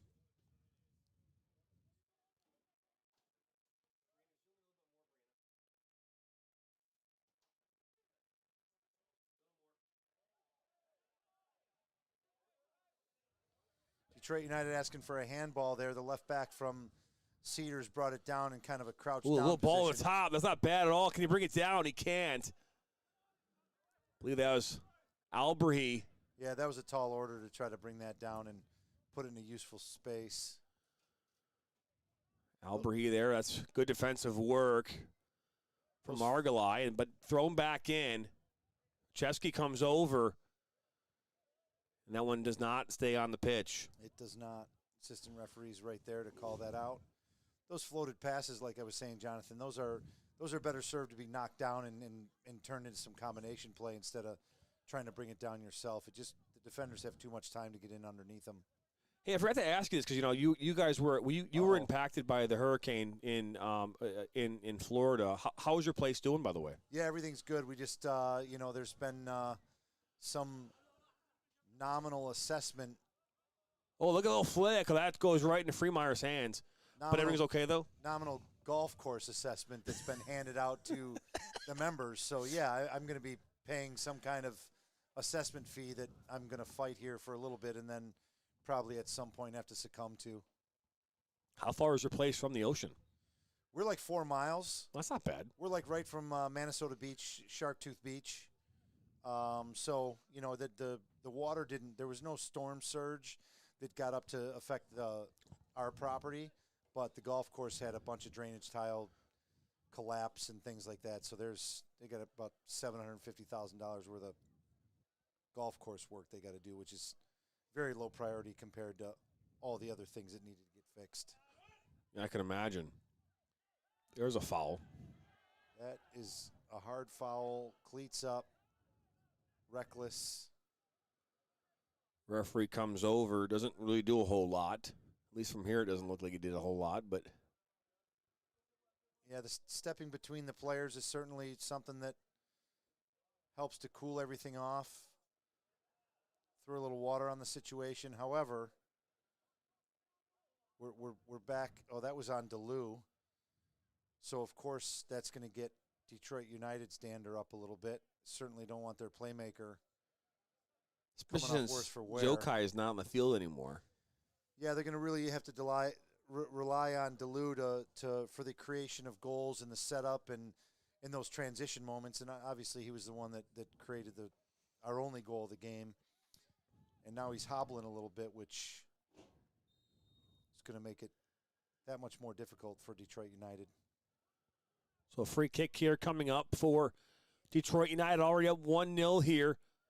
Ball played in, top of the 18, and I'll go out off of Katona. Katona's had a good game over there. He's really good at reading the play and stepping in front of the wingers and knocking stuff down and intercepting things and restarting the attack. But he's had a lot to do. This Petrushai over there has caused him some trouble for sure. That matchup's been excellent. Basma into Sene. He'll go down, and that was Aguirre, and there's a yellow card. Hector Aguirre generously accepts his yellow card and walks back into his position, and Sane is rubbing some of the turf off of his legs and whatnot. There's a conference over by the assistant referee. He looks familiar. I think we saw him there tonight out at the St. Joe's Sports Dome, if I'm not mistaken. Yeah, the center ref? No, the assistant ref here on this near side. No, I don't think so. Was it the center ref then? I think it's the center ref. Yeah. Okay. Because the one on the near side did our NGA CAA Division II Region 12 regional final. He was an assistant referee. High level assistant referee, that's for sure. Ball going to be coming back in here now. Ball goes far post, and that's going to go over everybody. Stayed on, though. Well, that curled all the way back and stayed on the field. That it did. Ball going to skip around. Oh, the cross is blocked and went right back to his now feet. earns a corner. That's good work. Well, at every referee decision here, everybody's dander just keeps rising. That's Albrahi. The temperature inside the pressure cooker just keeps rising. Ali Basma, the GOAT, no question. A lot of goats. We've been hearing a lot lately. Yeah, we were talking about that. A lot of goats. Friday night. Everybody's the GOAT. I'm starting to feel like we're overusing that word. Again, I feel like the GOAT should be given, you're giving credit to someone for being the greatest of all time. I feel like that needs to be used a lot less. Yeah, the luster gets worn off of that. It does, as this one's going to come in near post and head it away. Marazon finds Hunter, and Katona clears it up. Yeah, he's really good at timing those tackles and intervening and shutting down attacks. I've been impressed with him tonight.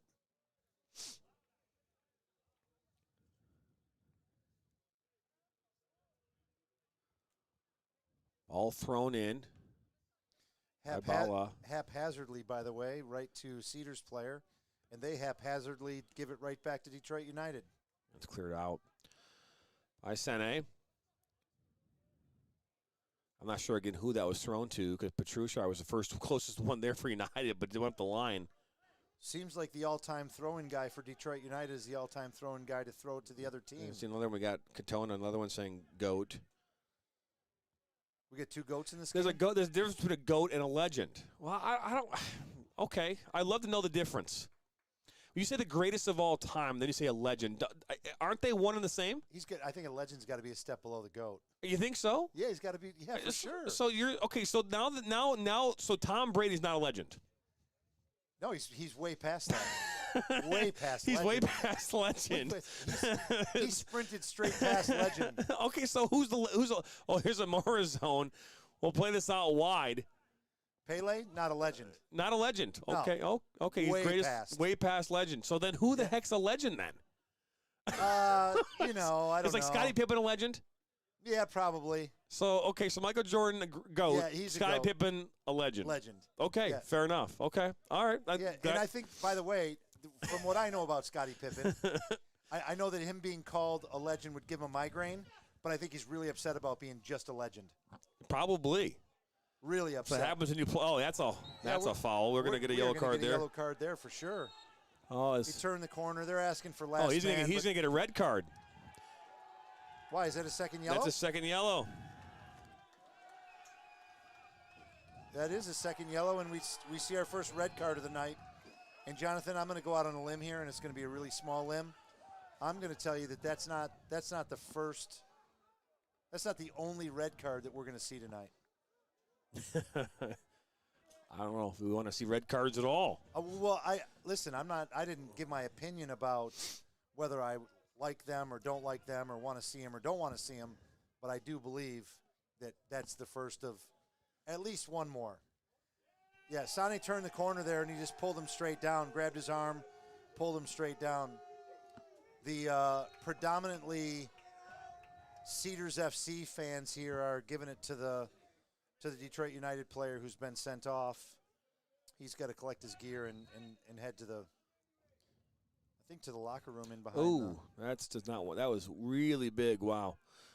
Are you watching that on the playback? No, I'm trying to edit in the playing down a player, and it was really big. That's funny.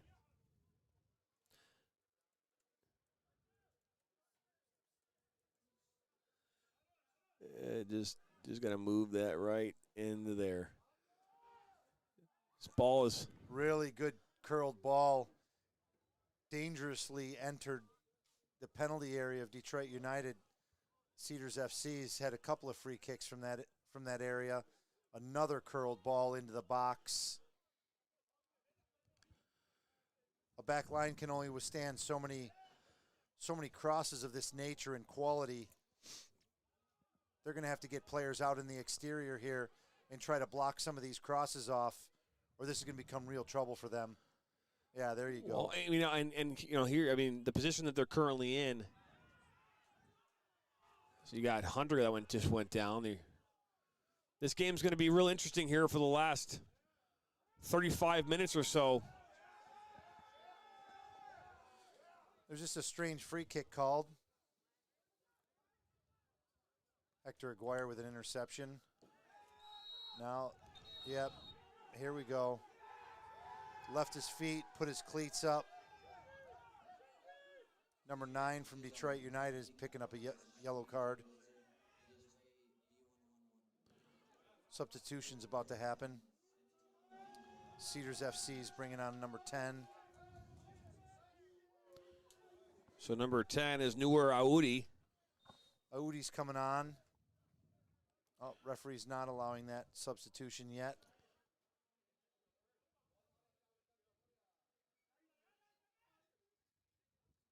O'Day looking for Alberhi and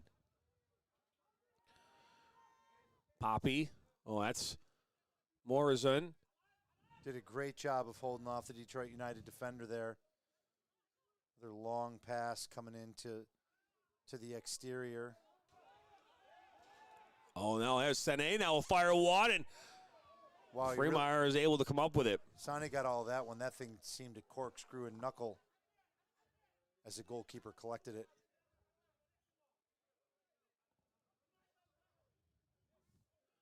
So Freemeyer will take as much time as he can.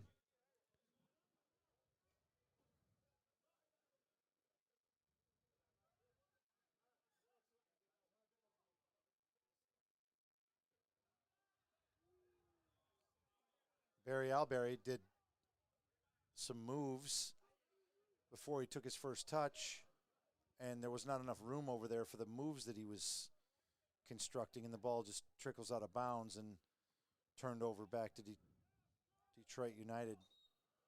Cedars FC is trying to make the game go a little bit faster here, getting the ball back to the Detroit United players and trying to eat as little bit of time at every moment, and now they're subbing. So Day's going to come off, and Aoud is going to come in. You know, this is probably a backline guy off and a frontline guy on. Probably going to. They can afford to go three in the back. Since Detroit United's been red carded, so yeah, I mean, they can go ahead and go for it. These teams are not unfamiliar with each other. They play each other quite a bit. I mean, back on the 25th of October, these two teams saw each other. Detroit United won 1-0. Back in the spring, they saw each other numerous times. They saw each other in the final, as we mentioned before, lost in penalties 5-4 on the ninth kicker. You know, and then, you know, they lost to City United, Detroit United, last fall in the final 2-0 in overtime. As this ball, Petrushai's open. It's a good ball. Cheeky little nutmeg pass from the number 11 on Detroit United. Katona gets a head on it. Uguayne right there. Yeah, Mikey just does a great job of marshalling the back of that midfield and keeping their attack alive and keeping possession. Now it's given away, and some nifty combination play from Cedars. What a touch out wide on the left side. So that's Sene. Sane looking to get that shot off. His last shot was... Oh, a ball wide open that the flag will go up. That was Alberhi. That was in an offside position. Here we are in the 60th minute. 30 minutes to play here in this second half. A 1-0 game here off that 40th minute goal. And the head of Adriano Petrushai for Detroit United. They also just went down a man here 5 minutes ago. Up a goal, down a man. That's Esmeralda. Sorry, number 14. That's a tactical puzzle for you. I know Nicola out there. Balaj got that red card, and that's where we are. Prior to that, we were talking about the difference between a legend and a GOAT. You're saying GOAT is higher than a legend. It's got to be way higher. I know, but how much higher? What is the threshold for GOAT? Is this ball played into Hunter? Out comes the goalkeeper, blocked. Great run from August Hunter. Great goalkeeping from Handcheck there. He's able to block that in the near post and restart the attack for Cedars. So we look at, you know, okay, so we're talking about, okay, Michael Jordan changed the game of basketball, right? Changed the game. Tiger Woods is GOAT, right? Yeah. Or is he legend? GOAT, is Jack Nicklaus the legend? Goats of the same herd. Just why I'm curious to ask. Bosma. Goats minus the shepherd. They'll do all their own shepherding. They forged their own way. Alberhi now makes his way. He'll cut it inside, cuts it back, puts it up for Sene. Lays it back for Iudis. Then he puts it back. A little back heel. Back to Iudi. Some really incisive passing from Cedars. That was Nashel. Yeah, the ball was left loose there a little bit, but he was able to win it Bosma. back. Left foot. Petrushai there to defend. Bosma. Little touch. He'll put this, far post, and that's hits Iudi. A shot from Katona. That goes just wide, deflected. What a left-footed strike. That was hammer time, wow. And the goalkeeper knew nothing about it. Basma came across from the right to the left and put it on his preferred foot, and he caught it with the outside of his laces there. And I think when you're setting up for a golf shot and you want to hit a draw and you hit a slice, I think you end up getting double-crossed there. He really got double-crossed, but the ball landed back on a Cedars player, and, man, he smoked that shot just past the far post.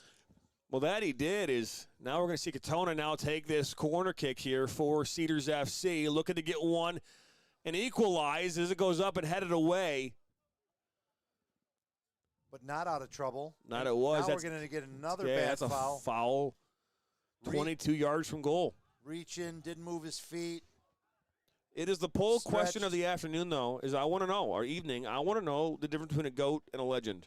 I want to hear it from you, the people. Not what I think, not what Rick thinks. I want to know what you think. I'm just curious because let's hear it, everybody. I always put the legend, like above, but then again, I don't know. Like you're saying, GOAT is going to be higher. Clearly, the legend is a lower mark in today's world.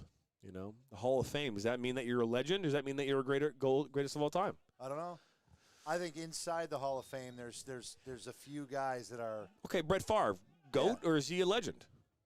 I don't know. Taking Vicodin or what? What are you asking? I don't know. Somebody said he was up to like 60 a day. Oh, look at this fired shot. It goes up and over as Alberhi, as he puts his hands on his head, not happy with the. Since I generally coach youth players and educational institutions and whatnot, I found an interesting story about Brett Favre where when Aaron Rodgers was coming up, Brett Favre had no interest in helping him. No interest in mentoring the guy, no interest in, being somebody that was like a team player that was helping somebody come along, and he just, I don't know, took 8 more Vicodin and said, deal with it yourself, Aaron Rodgers. Okay, now good luck catching the film on your own. All right, so we're saying that an athlete like Brett Favre is a quarterback who Aaron Rodgers, who is arguably one of the better quarterbacks in the last decade. Not the word, or two of them. He's one of the better ones. I thought I heard you say. One of the better quarterbacks. He's not the best. Okay. Aaron Rodgers has had a great career, and he's a Hall of Fame quarterback. Yeah, sure. But he is a prick. I know who he learned. I know who he learned it from. He learned it from Brett Favre. Yeah, clearly. Perfect. Right. Perfect. Yep. What a model citizens. I mean, and again, I look at like LeBron James. LeBron James, same thing. The guy's a great athlete, but man, I just don't like him. I don't think a lot of people like him. Maybe I'm wrong, but will he be a GOAT or be a legend? Yeah, I don't know. Last 5 years of his career, he's kind of taken on some. Ball go off for a corner. But curious what your thoughts are. It's a good conversation to be having, I think, during a soccer game is whether or not Brett Favre and Aaron Rodgers are legends or GOATs. Whoa, Sane that's a great move. Skated straight past 2 Detroit United players inside the box. I think that was Papa Nasser Dia. It's number 17. It's going to go out for a corner kick here. Another corner here on this evening with 25 minutes to go here in this second half. Since Detroit United went down a man when they were red carded, they have had some trouble getting outside of this end. Katona will take this kick once again. This one goes far post. Laid back to Bosma, and they'll cycle this back as Hunter will chase this one down, and up comes Freemeyer, and we'll catch it. That was brave by Freemeyer to come out in a crowd and collect the ball and keep it safe, and now we're just going to try to get it. I think Detroit United is going to try to get the ball inside Cedars' half. It's a good punt. So they don't have to play under so much pressure here the whole rest of the half. Yep, and now here's the so Brandon Katona, their new nickname for Brandon Katona is Gatona, or Gotona for goat. Yeah. Gotona. Yeah. All right. I feel like the greatest of all time should take this game on his heels and ride it on his back all the way into goal. Yeah, he's had I don't think the GOAT would have a pretty good game like Katona said. He's had a pretty good game. Okay. Who's the GOAT of U.S. soccer in the history of soccer for the U.S. men's? It's real simple for me. It's an easy question. Okay. Who is it? Landon Donovan. Okay. There's no close second. Okay. Fair enough. There's no close second. Okay. Now, women's side. There's probably a lot. Yeah, I mean, there's more than one. Clearly, I mean, yeah, there's certainly a few. I mean, first name that you say that on women's side, first name that pops in my head is Mia Hamm. Oh, yep. So, she was dynamic and electric and could Oh, score this is goals. a shot from distance and ambitious, but up and over. An exciting player that inspired a generation of female players to be amazing and electric and attacking and want to be on the ball and want to decide the outcome of games. I think those are the players. First U.S. player to get 100 goals, right? Yeah, could be. I think she was. Yeah. Okay, so then you look at that and say, oh, there's a number of other. I think when it comes to soccer in the United States at the international level, I think women would have more goats than men. Yeah, for sure, because the women have been on top of the world. There's Ollie Jafers made it into the game. Okay, someone just put this someone put this on paper for us here, not paper, but on the flag goes up. Yeah, legends are players who play at a high level for a long time, 10+ years for the same team, and a GOAT is a legend, but the best of their position or sport. So they're saying the legend is greater than a GOAT, right? No, a GOAT. Sorry, GOAT is a GOAT is also a legend, but the best in their position or sport. Yeah, one notch above. One notch above. Okay. One notch above. I think it's like Section 3, main point 7, Article 2.3b states that a GOAT is, insert your dialogue. So I don't know. Has Katona been playing for 10+ years at this level? For Cedars FC? It doesn't fit the definition. It doesn't. No, it doesn't fit the definition. We can't reverse engineer that one. Oh, look at this. This ball just goes over that back line and played back. Basma's on it. That was Al-Zamzami and Al-Brahi. Back to Al-Zamzami. It's interesting that the extra guy for Basma. Cedars FC is. Oh, look at this one. That one's in between, but right in the arms of Freemeyer. Made it look like 2 extra guys. Or if you have Brandon Katona. So they basically put an or. So there's always a qualifier. And I do think that there's always, for every rule, there's an exception. I'm thinking that Katona's not the exception. Okay, but a wonderful player. He's had a good game. There's a lot of quarterbacks or a lot of football players who peaked in college. They were phenomenal college players, not so good. Johnny Manziel comes to mind. Yep, right. Yeah. What's his name? The Hall of Fame CFL quarterback that played like 5 minutes in the NFL. Not Warren Moon. No, I'm drawing a blank. He was the quarterback who threw the ball up for, I think it was Boston University. Yeah, that's Doug Flutie. Doug Flutie. Yeah, thank you. I apologize. Doug Flutie. I mean, Doug Flutie. Had that Hail Mary in college and kind of rode it a little bit into the CFL. Played a couple years with the Buffalo Bills. Well, that's like the step between like legend and GOAT. Like he had one good play, amazing. He had like one good play that you're talking about. I mean, I'm sure he had other good plays, but nothing like that. I think it's in the top 10 or like top 15 of all sports moments in history. Is that Hail Mary? Doug Flutie. I mean, Dan Marino. Never won a championship. Legend, Dan Marino. Right? Second most recognizable NFL player to wear gloves. Okay. Right. I mean, we can just leave it there, right? Kurt Warner, legend or GOAT?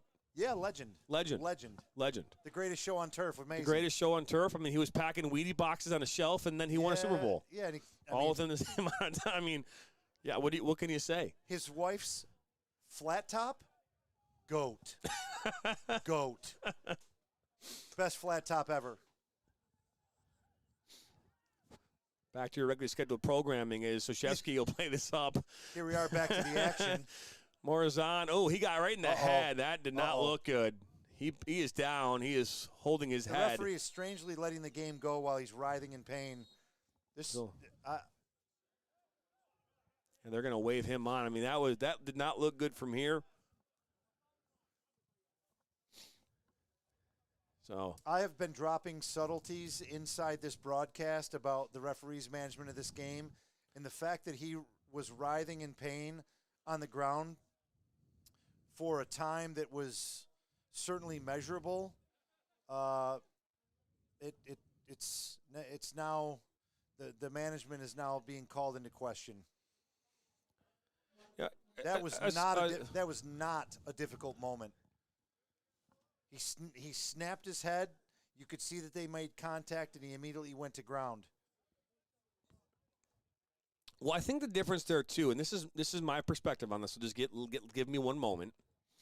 Is that I have seen, and we talked about this in our broadcast on Friday with the MLS Next. I can't tell you how many times over the last 3 or 6 months I've seen players go down and be motionless, not moving, just laying on the ground. And I'm not 5 feet away from them, so I can't tell if it's legitimately they're not moving for a reason or if they're just taking a moment, whatever. Sure.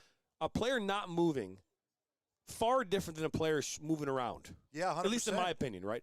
So yeah, I've seen those moments, player laying on the ground and referees not managing it well, and I've seen players rolling around. And but when it comes to the head specifically, I was under the understanding from U.S. Soccer, International, IFAB, everybody around the world that when it comes to the head, it's like it's an immediate moment to stop the game and take care of it. Immediate. That's the impression that I have been led to believe. We have been led to believe. So the reality is, not taking away from the referee, is that if a head injury occurs, oh, look at this. Is that Dalu? Yeah, it was. Now the shot from Marzone, and the foul was called before the shot was taken. Foul at the end of Dalu's dribble, then the ball came back to a Detroit United player who hit some kind of stinger. And Cedars FC goalkeeper made a fantastic save, but it would have been all for naught. So, I think that this head injury or this head contact thing, I think referees, coaches, players, they're still trying to figure this out.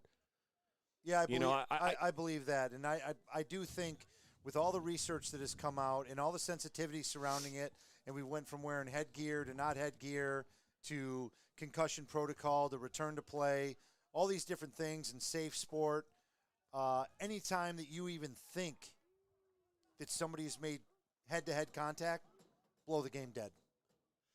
Blow it dead. Let's take a look. Well, I think that's the thing too, because this is the other side of this. A lot of players exaggerate their injuries, and I think that what's happened, at least in the sport, is that players have exaggerated, and referees and players and other people part of the game, they don't know if the player's seriously hurt or not. And that's the problem. That's the problem. And again, think about what happens on this game. How many players go writhing on the ground, they look like they're in a bunch of pain, and then 10 seconds later they're up like nothing happened. The head is a different scenario than grabbing your ankle. I'm just giving you the look. I mean. Yeah, what's my I read the referee handbook. What's the first thing that it says? Safety of the player. Yeah, okay. So But you understand my point, though. I do. Okay. I totally do. By the way, Ali Jafer is now in the game, by the way, number 9. Yeah, I recognize him as he came down here in the painted blue but again, yellow and white area. My point in regards to that is that while I don't disagree, and I 100% agree with you that every time a player's head is hit, we should be maybe stopping the game and taking care of it. But the reality also is that players themselves are their own worst enemy, because if you go down and it looks like you're thriving in pain and you're not. They've caused that on their own. I get it. So and one of the things that the pain that Detroit United has caused themselves, or a zone almost for being down a player, is that not like for like sub had to be made, and Aldi has come on and joined the back line for Detroit United, and August Hunter had to make way. So a sub has now been substituted for to try to lock this game down. And I think that'll tell you where Detroit United's manager is at in terms of what they want to get done here. They just want to defend their 1-0 lead, and get out of here with a win. They're happy to get out of here with the score line being that and taking home their fall season trophy. No question is we're getting closer and closer with 14 minutes to play here in this second half. Cedars FC trailing 1-0 up that 40th minute goal from Adriano Petrucci. We're live here at Fordson High School here in Dearborn, Michigan, alongside my broadcast partner, Mr. Rick Larson. I'm Jonathan Turner. The legendary Rick Larson. The player goes down inside the box. As we talk about fouls and not fouls and injuries and not injuries, that was a good cross. Out back in July. By the way, someone does come in here and say, Alfonso Davis played college, then MLS, now is a legend in Bayern. He is not a GOAT, but he is a legend. So Alfonso Davies, legend. Yeah, so Emmanuel Cooper says there's no difference. So he was saying there's a difference between a legend and a GOAT. That and is then another bad foul, and the referee does not just play. Making it a run-of-the-mill foul, and now the ball's got to come back. So he's basically saying there's no difference between a GOAT and a legend. Well, even if it's, main point 1, section 2 versus main point 1, section 3, there still's got to be a little bit of a difference. It's a totally different phrase. It's mum tie. Well, and it's interesting that you say what you said about the players embellishing certain things, because one is down on the ground now and the referee is completely ignoring him. And a yellow card just issued for the extracurricular. We are about to get a smorgasbord of events here, I think, as the last 12 minutes. Smorgasbord. I like the smorgasbord. We're about to get a cornucopia of events happening cornucopia. right now. Potpourri is the next word you're going to use? Yeah, I would say the end of this game isn't going to smell so nice, I don't think. Trying to figure out who's on the ground right now. I don't know. Maybe it's Hector Aguirre? He's got He's cramping. Cramp? Our telescopic binoculars. Yeah, that is Aguirre that was down. He's up now.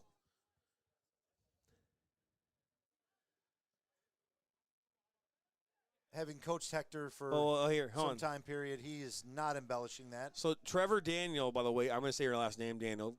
Good evening, Trevor. Says simple, Hi, Trevor. legendary is you will be remembered for a long time. Great is the greatest of all time.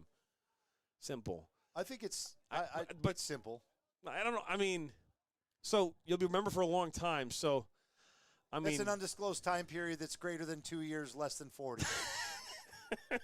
I think that clarifies it all. I don't think it does. You don't think greater than 2 and less than 40 clarifies it all? Well, I mean, come on, that's just some range of I think it's randomness. I think we just took in great. Oh, this is wow. Yeah, the right back was holding him on side there, and Delu's Look about at to go this. to work on Cutting. 7 or 8 players. Yeah, he does. He's surrounded by 5. Morazan now will take a shot. Saved by Hanchett, now for a corner. Well, that was about as effective 2 versus 8 attack as you're going to see. By the way, I don't think that the simplicity of what he just said is actually as simple as what he said. It does.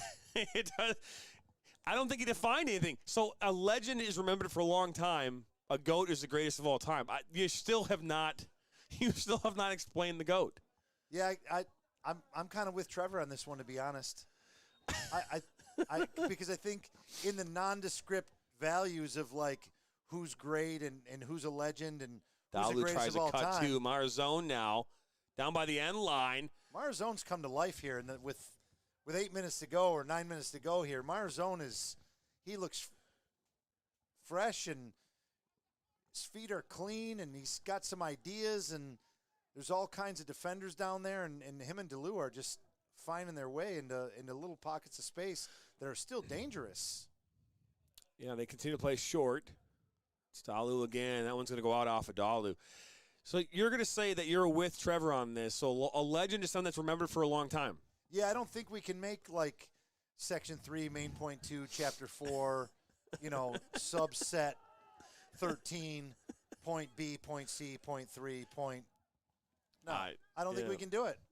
I think it's got to be in and some if you're just joining us, we're talking about this GOAT thing because we've been, in the last number of broadcasts, I've been hearing GOATs thrown out a lot. And by the people who are actually telling us and defining what a GOAT is, I don't know if it actually makes sense to the person they're calling a GOAT. That's a foul. 2 players just lunging into a challenge, both have compromised themselves, and there now is going to be a yellow card on an initial foul here. I'd have to go back to see how many yellow cards have actually been given because there's too many.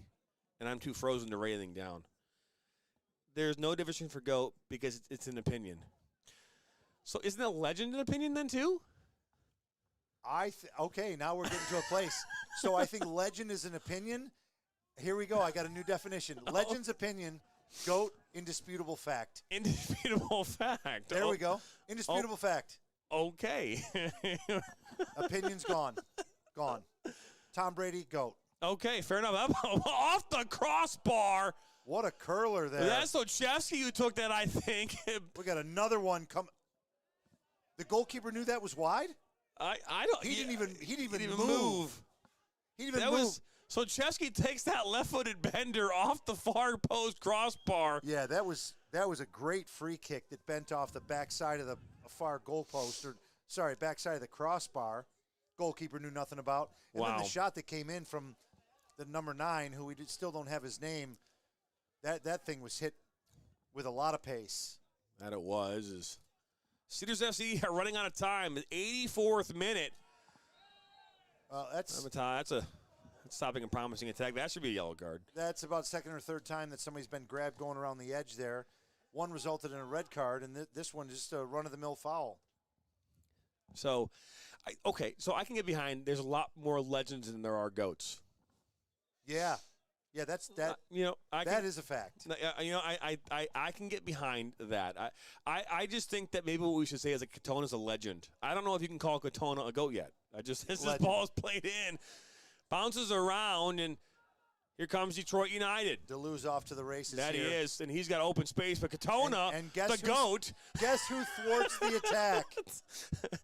That was a legendary tackle. That ball is played in, get a touch. No, Freemeyer able to come up with it.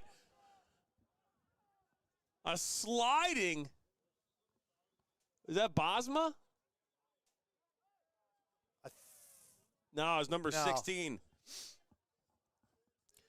That was Ali Gamlush. I guess Gamlush has moved up now, but Katona, see. But that was a very GOAT-like play from Katona. Absolutely legendary. Nowhere near GOAT-like. Now you're just mudding the water now. Nowhere near GOAT-like, but it was legendary. It was a legendary moment for Katona.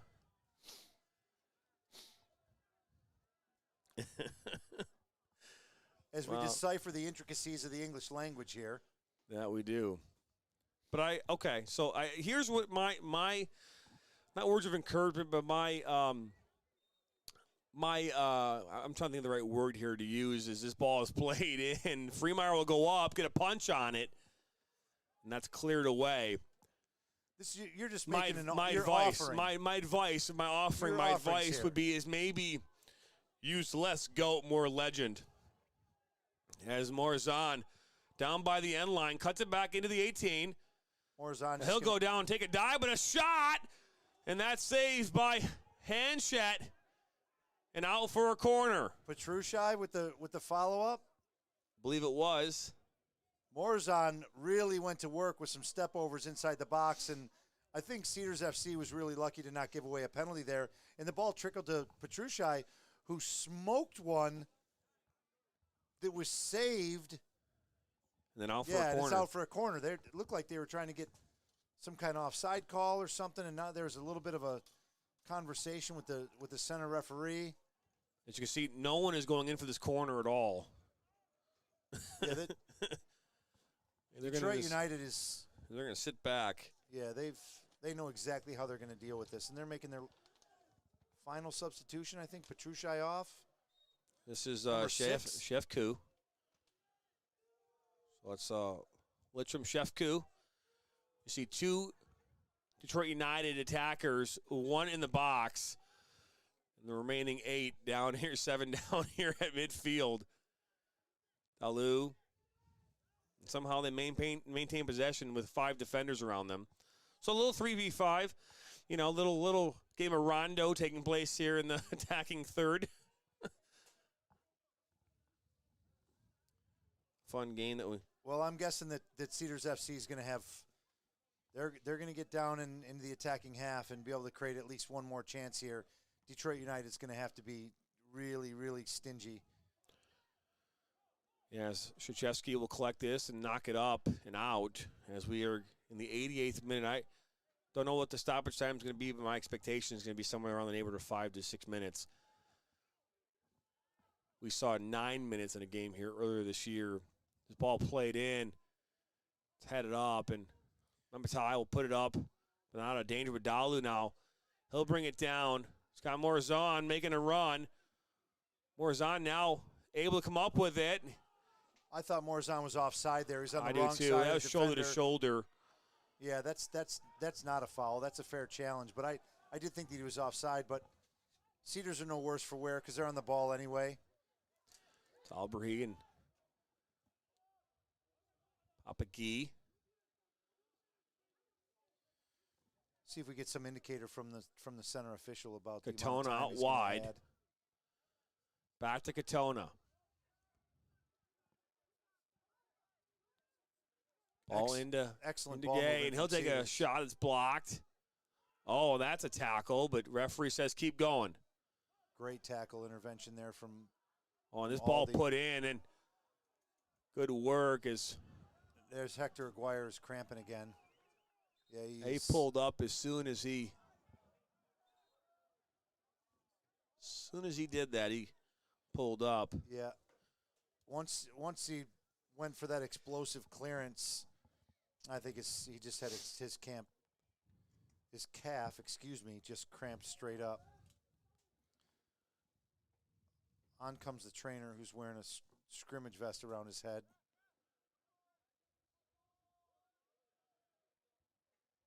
Hope for Hector's sake it's nothing serious. What a great conversation between legendary and GOAT. Yeah, I think it's something we're going to talk about in a podcast or You something. think that we've settled it? I don't know. I don't think we have. You don't? I don't. I mean, I feel like there needs to be like a deal, just clear line. I mean, obviously every GOAT is a legend. Yeah. Right? Yeah, right. I mean, every GOAT, but not every legend's a GOAT. It's a requisite step along the way. I mean, okay, so what's the difference between a legend and, let's just say, being great? What's the threshold for great? I mean, you look at goal. If you look at let's look at just the NFL, for example. Aaron Rodgers, great. Is he a legend? Yeah. Legend? Yeah. But not GOAT. No. Will he ever be a GOAT? No. Okay, so he'll never be a GOAT. But he's a legend. He's a legend. Yeah, if he has another year like he's having right now, he could fall off legendary status too, by the way. You might be right. And then the Lions will pick him up. So right now, they're playing with 9 men, Detroit United. I think they're out of subs. They are. So, a bicycle kick, and it's going to go in. Oh, my goodness. What? In the 90th minute? I think that was Master Dia. I think this got him up equalizer here in the 90th. You have got to be kidding me, Jonathan Turner. Oh, my We have goodness. seen two of the best goals that you could ever see live. And he just pulled out a bicycle kick on the goal line to tie this game at 1. Oh, my goodness. Talk about being out of this game here in stoppage time and finding a way to come up with an equalizer here in stoppage, and now this game is destined to go into extra time. That was Master Diop. Master Diop. What a goal. He scored the game winner in their matchup back in the spring in PKs. That dude is a legend. What a goal. What a goal. The coach for Cedars just getting a yellow card because I think he stepped onto the field during the celebration. Yeah, that would be about the least reason to give anybody a yellow card that's occurred here tonight. There have been lots more. That is a very bad foul. And that's where you get upside down. A yellow card for stepping on the field, and then DeLu just gets run straight over, and then there's no yellow card. So I don't know. I think they must have had a sub because number 5's on now. So they must have had a sub left. They have 10 men. 3, 4, 5, 6, 7, I'm 8, counting 9, it. 10. Yeah, I got 10 as well. So looking at number 5. That's Keba Sané. So Sané. Oh, yeah. This game is just I should have recognized Keba. turned upside down off that bicycle kick inside the 6. Played at Schoolcraft College 2015, 2016. Excellent player. Great touch, insightful player, strong. I just think that based on the fact of how Papa Maser Dia has been able to score big goals in 2 very big games, is becoming legendary. Well, when you can perform when your team needs you most, you're going to move right into that. You are. Yeah. Yeah. I think timing has a lot to do with being a legend.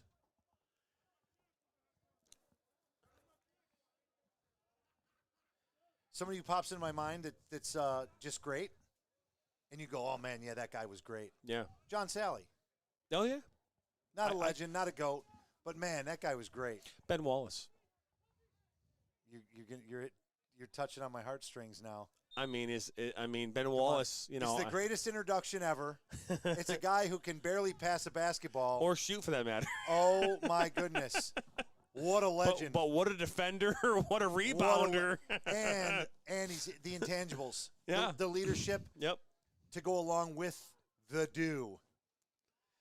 How about Ronaldo? Talk about Ronaldo and what's going on with him at Man United, right? And you know, what's happened with his career. You know, I mean, I would say legend GOAT status is in there. Is this ball offsides for Papa Maser Dia? But what do you think about that? I mean, you talk about a guy like Ronaldo who's had a phenomenal career. And it's one of those things, and I was so happy to see Kareem Abdul-Jabbar leave the league and all the things, the pain that the Lakers caused the Pistons and whatnot. But, you know, they bought him rocking chairs and, you know, they handed him probably Geritol and all these different things.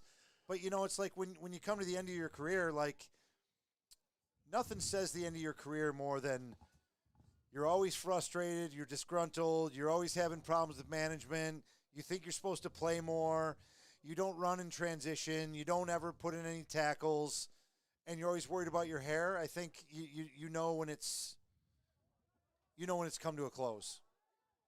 I agree. And I think that's Messi's at the same spot in his career. Messi's flying with PSG right now. I think. But I mean, he's really, at that. I think he's again. But you know, first off, Messi's GOAT. He's really trying to fight it off. I don't know if Ronaldo's really trying to fight it off. I think Ronaldo's probably just trying to stay relevant for like what do we got, the next 5 weeks? Yeah. I think after that, I think this World Cup period is going to be massive for the transfer market, and I think a lot of old guys are going to be leaving the game. Yeah. And it's going to give birth to a lot of young guys being able to come in. So this time period, post-World Cup, I think you're going to see a ton of influx of young talent, and I'm really excited to see some of these young players play. I couldn't agree with you more. Some combination play right there. Dalu now. Yep, quality play from players that are all familiar with each other. This ball. Is he called? I think he's called a handball there, huh? He did. That was on Shefku. Yeah. This ball is going to squirt all the way through to the goalkeeper. That it will. We are we're destined for overtime here. And 96th minute or 90th minute plus 6, however you want to write it up. Our cohorts inside the booth here that were in charge of the clock It is a school night. They have vacated, and they're the scoreboard says 1-0, but it is 1-1. That it is. I'll scoot over and I'll do their job. And we've seen 2 of the most spectacular goals you could possibly see in amateur sporting events tonight.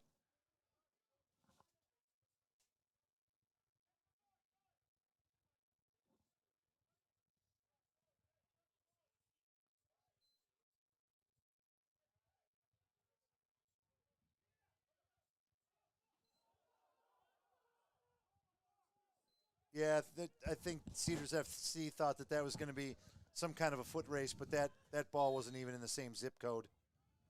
Oh, referee's just blowing his whistle there. He wasn't sure which way to point. Yeah, I think that's why, because he was just ready to kill the game. At the game over? That's full time. Oh boy. That's So 90 minutes. We are officially heading into the dreaded overtime. So we're going to step aside here for a couple moments. And we appreciate you joining us here. We're going to head here into overtime. It's been a good one, so we can't argue that. But 1-1's your score off the 90th minute goal from Papa Masar Dia. The 40th minute goal for Detroit United from Adriana Petrushai. It's 1-1. We'll be back.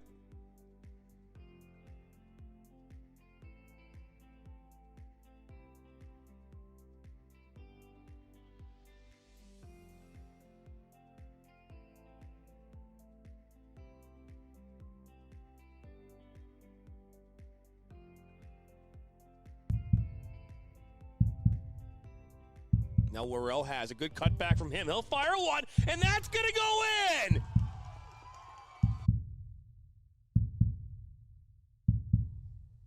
Now he'll fire one now from distance, and that is in! Creating some havoc. Just ball put in. Oh, look at this opportunity. That's missed. Oh, it's Stone! I'm a husband. I'm a father. I'm a sister. I'm a son.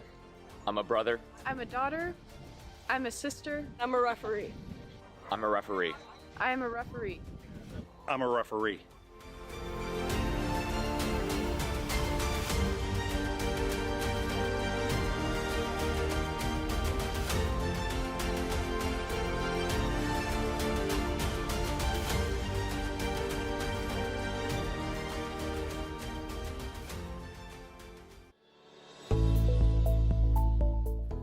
Granite City Food and Brewery has 2 Michigan locations in Troy and Northville. Serves made-from-scratch food, brews in-house beer, and even has brunch every Sunday from 9 a.m. to 2 p.m. To learn more about their daily specials or to book a private party, visit gcfb.com. Make sure you head over to Granite City in Northville at the corner of 7 Mile and Haggerty, or the Troy location at 16 Mile and I-75.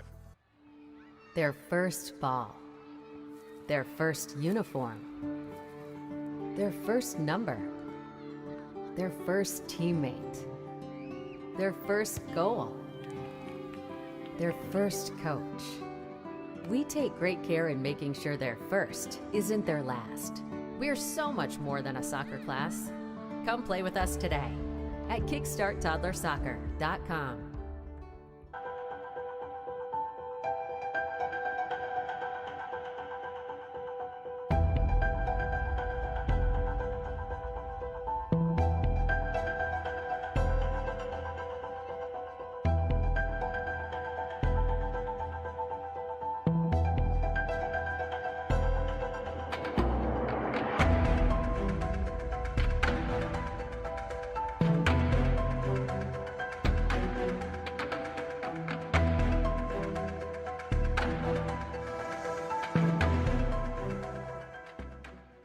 Our mission is to help players take their game to the next level and reach their potential. Not only do we help develop fundamental technical skills such as ball control in tight spaces with different surfaces, dribbling at speed and changing direction, using a variety of 1v1 skills to create space, receiving on a half turn, hook turn, and out of the air, finishing off the dribbling, one-touch, volleys, and headers. We help players get comfortable performing these skills at game speed, with pressure, and with both their dominant and non-dominant foot. In addition, we help players with their speed of play, awareness of space, defenders and teammates, and also dominate with their off-the-ball movement. We offer a variety of services such as one-on-ones, small groups, large groups, as well as team sessions. We have an experienced coaching staff that is professional, friendly, patient, while still holding players to high standards and holding them accountable. No matter what level you're at as a player, I'm confident we can help you get better. Over the past 3 years, we've built one of the best soccer-specific training facilities in the country and developed one of the most detail-oriented programs to help out players. I watch soccer on the Michigan Soccer Network. I watch soccer on Michigan Soccer Network. لا تنسون تتابعونا على Michigan Soccer Network. I watch soccer on Michigan Soccer Network. I like to watch soccer on Michigan Soccer Network. I watch soccer on Michigan Soccer Network. Me gusta mirar fútbol en Michigan Soccer Network. I watch soccer on Michigan Soccer Network. I love watching soccer on the Michigan Soccer Network.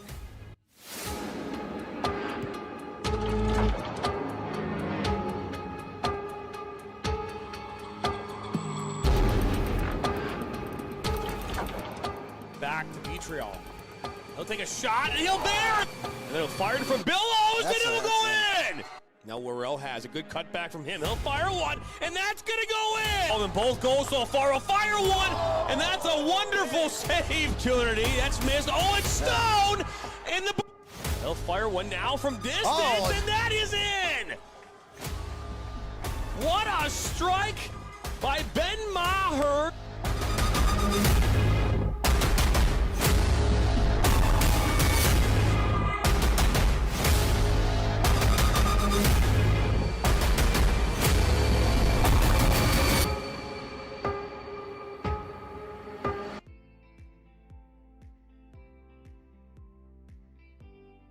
Welcome back into Fordson High School here in Dearborn, Michigan.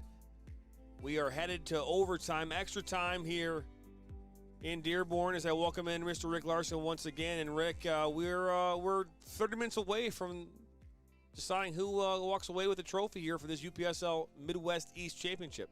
I know in these numerous leagues that the Michigan Soccer Network covers, are we sure of the overtime procedure here? Are we going, is this 15-minute periods, silver goal? It is. So that's the silver goal is a better way to put it. Yeah, so they will be 30 minutes completed, 15-minute overtimes. That must be completed. There's no golden goal in this.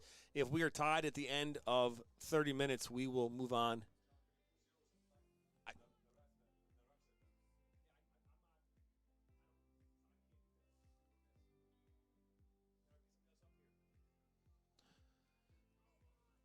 But we're about to be back underway here. And here we go. 15 minutes to go here. Extra time is underway. That it is. As we were talking during the break, Jonathan, I'm curious to find out if Detroit United's got enough punch in them. They made a substitution they took out an attacking player, August Hunter, and put on a defensive player. Oh, that's a foul. It's not going to be a yellow card, though. So it sure should be. But they took off August Hunter to protect the 1-0 lead, and then the 1-0 lead went away, and they're still down a man. So it's going to be interesting to see what their configuration is and what their intent is in terms of the way that they want to attack to try to create a goal in these extra periods. I can't look into my crystal ball, but I'm thinking that there is going to be a goal or some goals in this extra 30 minutes. That's Udi. Udi was showing off some fancy footwork there. Oh, work now. Back to Udi. He'll fire one. That one goes just wide. Something I've talked about, and this is the benefit of being the director of broadcasting and obviously the owner of the Michigan Soccer Network is, the one thing I'll say is I'm a big firm believer, Rick, in constructive criticism, right? I believe in order to grow as an individual, either in personal or professional settings, having constructive criticism is a must. And we try to have fun as much as we can here on the network. And, hey, from time to time, we know that maybe we might not always be the next person's cup of tea. Right? Yeah. And that's fine. I'm okay with that. Here's the deal. If you're watching something on this network, just keep it clean. If you don't like what we're doing, you don't like it, that's fine. You don't have to like it. Keep it clean. Keep it clean, and we will honor and respect what you have to say. But when you start getting into the, what we saw here a few moments ago, I'm going to delete you, and we're going to move on. Yeah, so you're entitled to your opinion, and 100%. One of the great things about our capitalistic society is you could just watch a different streaming service. Turn off, mute it. Doesn't matter to me. Yeah. We know that 99.999% of the people that we provide this service to love what we're doing. Yeah. And there's some people out that don't like it. We we've get had it. Fantastic feedback. So, but we appreciate you for watching. Just keep your comments constructive, keep them positive, and we live in a world where negativity seems to thrive, but not here. Not on this network. So we'll get back to the game as Dalu will do what he does best and make a good play out. Now out wide. Changing the point of attack there. Changing the point of attack and opening the game up. But it's 1-1 here. If you're just joining us, we're in extra time right now. And red card was issued back in the 55th minute, 56th minute. Detroit United playing with 10 men. Great intervention there from Cedars FC. Katona. Bringing it out here to Katona. Aoud's got great feet. He played an errant pass there. They'll get the ball back as the throw-in goes their way. Ball. It switches and then cleared away. This is when I think Cedars FC's most dangerous and Detroit United is most susceptible, when they don't get players out in those wide areas to deal with the blocking off the crosses. You want to deal with the crosser, not the ball. cross. Wide open. Freemeyer with a huge save. Right on cue as they throw another cross in the box that's not dealt with appropriately by Detroit United, and their goalkeeper has to make a fantastic save to keep this thing. I believe that was Albrahi that got the head on that. But my goodness, Freemeyer coming up huge for Detroit United right on the goal line. Yeah, he snapped a header right on goal, and Freemeyer did a great job with a reaction save to keep that out. Aoudi switches this.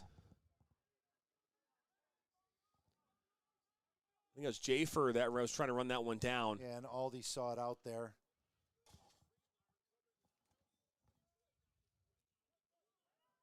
Keba with a nifty little pass into the interior there, but pressed on by Cedars. That was a real kind of a, look at this. I mean, I was just thinking about how that, it was almost like a haphazard, lackadaisical defensive moment there. Yeah, and then he sat down trying to, can't tell who that was, but he sat down trying to hold off the defender, and the Cedars FC player just went right around him, and it was in on goal. Detroit United is fortunate to just come away with that with a corner kick against. Yeah, no question. Instead of having to take a kickoff. Yeah, no question. That was Zamzamia right there. And a corner kick coming up now here for Cedars FC.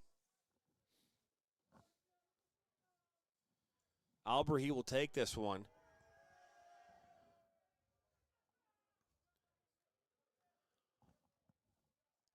The ball will be played short to Katona. Laid up on his left foot. He'll fire one back post and goes just wide. That's the second time tonight we've seen Katona with a left-footed banger. Yeah, that was a great hit from Katona. I'm starting to see what his fans are starting to see. I know. That goes in. I mean, I think he goes from GOAT to whatever the next level is. Yeah. Level up. Yeah, that's subsection 15-6. Yes. Chapter 4. Yeah, we're gonna need some in the Book of Secrets. That was in Fonzie's Chictionary. That was an annoying conversation. As his ball played in. Well, there's another full swing that comes out, a disconnected pass. I think rarely is there a time inside of a soccer game to take a full swing, and Mikey decided to take a full swing there, and it didn't go to anybody. And that's a little shove, and two more transition moments. Foul called. There's not much more yellow cards can be given out in this game before red cards are just going to be doled out. Yeah, I think that a lot of orange cards tonight too. He's out of that color. I think he's going to have to look in his pocket and tell the players, hey, man, you make another bad foul, and this is all I got for you.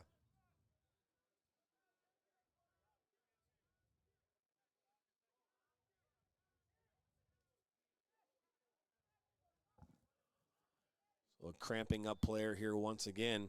We're going to see a substitution coming on here for Cedars FC, number 34, Hassan Daoud. They say his foot has magic powers, is what they say. Coming in here from our comment section in regards to Katona.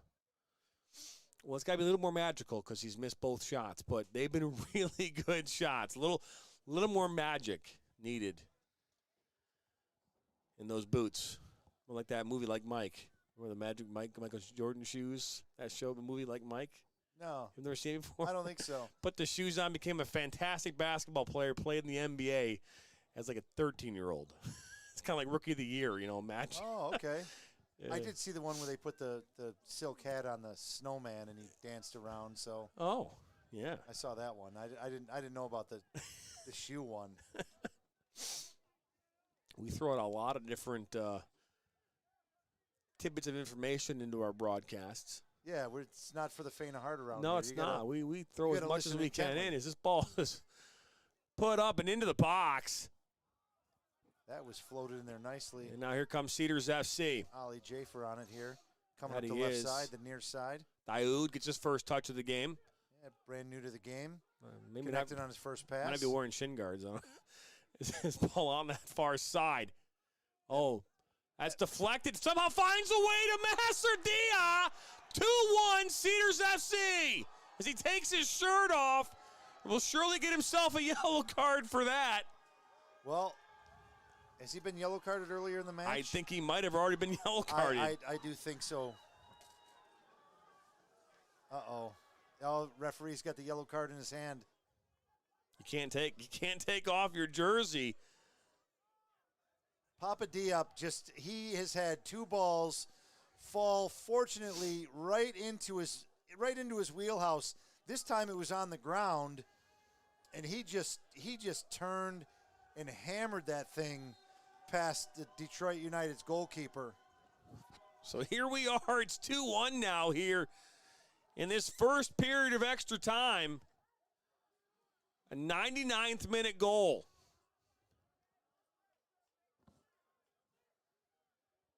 My goodness. As we'll see a player go down, but then played it over the top. So a brace for Papa Masardia. Gets a goal in the 90th minute for Cedars FC and then scores a goal in the 99th.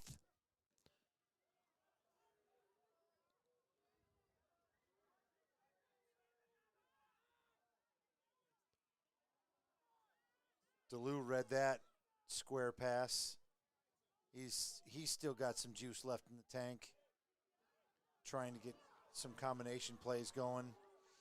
Now there's a long transitional moment here from Cedars FC. Detroit United had enough players back to thwart that. And now they're back on the attack. Margalai looking for Marzone, and he's taken down, but bound by the end line. Margalai loses it. Katona clears it up. Well-played advantage. Marzone now gets up as this ball is played, and Masters off by a mile. We'll keep playing, though, says the referee. Well, that's a real interesting continuation of play. Papa Diop was off by a lot, and there could have been a collision with the goalkeeper there, but might have been more than a mile, maybe a couple miles, but yeah. Aoud, back heel, cheeky play. It's broken up though by Dalu. Somewhere between 2 and 40 miles, I think he was. Oh, this ball over the top. Memeta, and he'll go down inside the box. He'll call a foul. Now it looked like he was inside. Referee has called something, and he's pointed. I'm thinking he pointed. Oh, throw-in? He pointed for a throw-in. Okay. I thought he was. I mean, Memeta went down. Aldi Memeta looked like he got clipped on the back leg there, as he was chasing that ball down toward the end line. Again, keep in mind that Detroit United down a man. They've been down a man for almost 40 minutes now. They went down a man about the 56th minute. It's a lot of extra running. It is. And then they lost their center back and Hector Aguirre to a cramp, or no longer a cramp, probably more of a muscle pull at this point. Yeah. why he was no longer in the match. I mean, he's your center back. You take out your center back who plays huge minutes for your team. That's a big hole. Yeah, Hector's a really important player, and they've tried to fill it with a couple of different substitutions, and now Cabasana is in there with their longtime center back.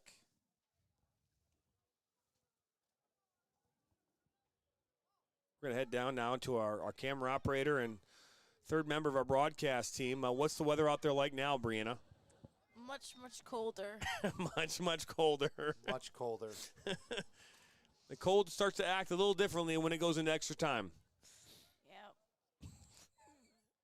Yep. You can hear the enthusiasm in her voice. It just resonates up here into the booth. So excited to be here for an overtime game on a Sunday night, school night. For the record, we do not pay for extra time. We'll go ahead and mute. So Jeffsky, but talk about a way a game is turned around, right? I mean, Cedars FC for a good part of this game has been in control. Detroit United more on their heels. They scored that goal in the 40th minute. You know, off that head, phenomenal goal from Adriano Petrucci. But again, it came in transitional play, right? You've seen Cedars do a lot more with the build-up today. They've been, on all accounts, the better team today, but unable to really find the back of the net until the 90th minute off that bicycle kick. You know, from Master Diaz. I mean, right when you need them to come through, they did it. And then, you get, Master Diaz again inside of 12 yards, point blank range. You give him the ball. It's hard not to bury it. But Freemeyer coming up big in another moment, I don't know, 5 minutes prior to that, where he makes a diving save off the goal line to stop that promising goal from going in. I mean, so now another yellow card just issued. This time, I think it was Memeta that got it. I think we have more than half the players on the field have been yellow carded at this point. So I think for those of you at home, the next time you see a yellow card, it's probably going to be and that was Memeta that got the yellow card. I'm assuming it was for dissent. We're going to see another sub come in. There's subs left, huh? I guess they have subs left. Okay. Number 12. We're going to have another yellow card. And that's a red card, no? Or no, just the yellow card. He's clapping at him. Jeez, another yellow card to Detroit United.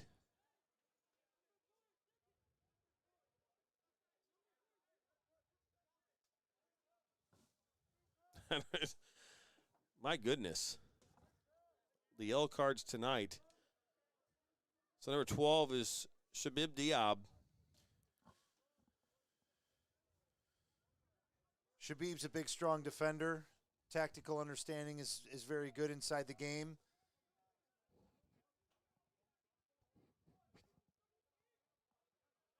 Another fresh set of legs at this point is really going to help Detroit United. I mean, we're into extra time of extra time. So it looks like the center referee is going to come over and have a chit-chat with the fourth official and assistant just to confirm everything. Papa Diab's been being tended to over here on the near sideline. They're comparing notes on cards, is my guess. Yeah. Yeah, he's going to pull out his red card now. Yeah. Oh, boy. Now they're playing with 9. At least it looks like he's going to pull a red card out. Maybe I'm wrong. He hasn't. I thought he was going to go. It looked like he was going back. I could be wrong, but. Maybe just going back to the scene of the last crime here, where we're going to restart the game on this free kick.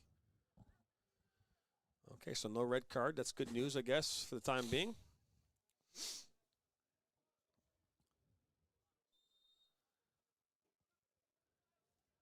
So Daoud will take this one. Puts this one in and then cleared up and out.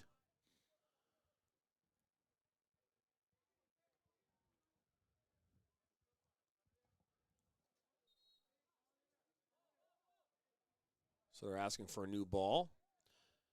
I mean, we're now 3 minutes into stoppage time on this first overtime break.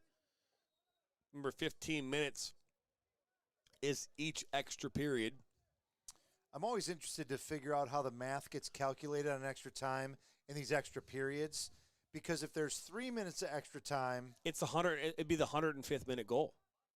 If right. there's 3 minutes of extra time in 45, what percentage of, well, let's just take it up to 5. Okay. That's a ninth of the half. Yeah, it is. So if we get to 3 minutes of the 15-minute period, fifth. It's a fifth of the half. It's a ridiculous amount of added time in a small time period. How do we get to that point? Well, I mean, there's got to be some better calculation to come up with how we get to an extended number like that gets us to almost half. Yeah. How do you get to half of a 15-minute period? It's outrageous. I'll leave the ball put over the top as Master DL looked to chase it down and then cleared away. Cabasana still's got that speed. He's able to get out in front of Papa Well, Diop there. There's the halftime whistle. So we're halftime here. We played a fifth extra. Nothing even happened, and we played a fifth extra. It's a little bit of an overcooked moment here from the referees in Old Trafford. That it is. Well, don't go anywhere. You got 15 minutes left in this roller coaster. And it wasn't a paid ticket. You didn't pay for a ticket to get here. It's a roller coaster ride that comes free of charge. Entertainment value is high tonight here on the Michigan Soccer Network. And it is. UPSL Midwest East Final, overtime number 2 coming up next after the break.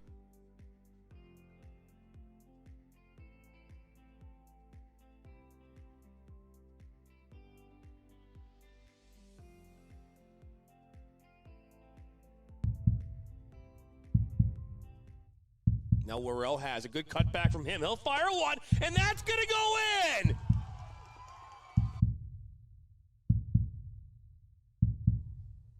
Now he'll fire one now from distance, and that is in!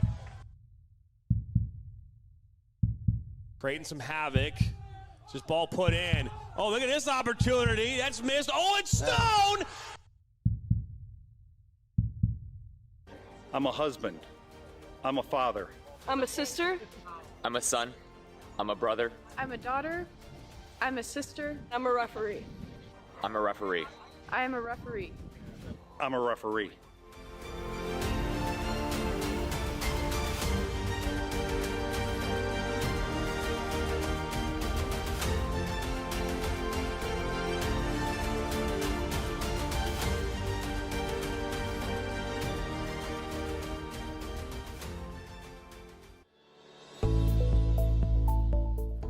Granite City Food and Brewery has 2 Michigan locations in Troy and Northville.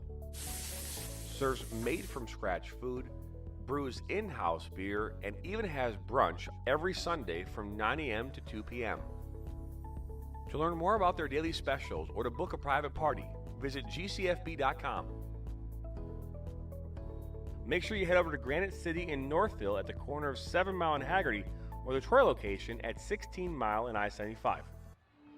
Their first ball, their first uniform, their first number, their first teammate, their first goal, their first coach. We take great care in making sure their first isn't their last. We're so much more than a soccer class. Come play with us today at kickstarttoddlersoccer.com.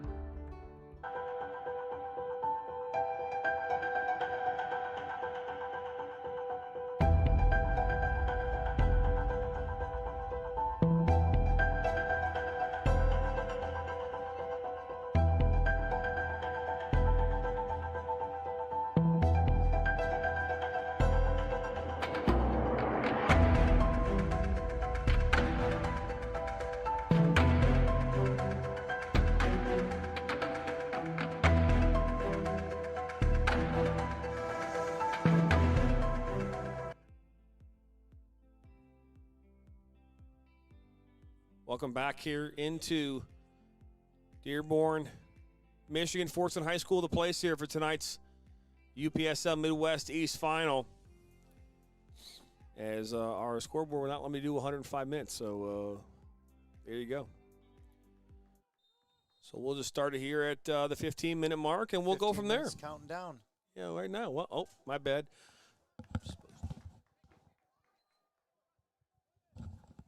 So there. I'm on double duty today. Yep, off and running. So clock is running. 15 minutes to go here in this UPSL Midwest East Final. Alongside my broadcast partner, Rick Larson, I'm Jonathan Turner. We're here in 31-degree Michigan right now for this opportunity for either side here to play another game here next week against Chicago Nation and a chance to play in the national championship.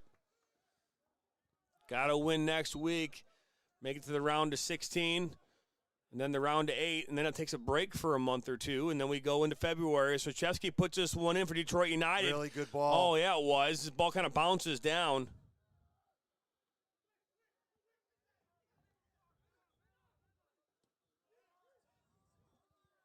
Played up. Yeah, he was listening to the bench there. They were telling him to switch it, but nothing about his body posture and the way the ball was traveling and stuff said that he was going to be able to hit the ball they were asking him to hit. So at the conclusion of this game, we will stick around a little bit for the celebration that takes place here at the end of this. No interviews here this evening, as everyone here is frozen as if they were in the North Pole.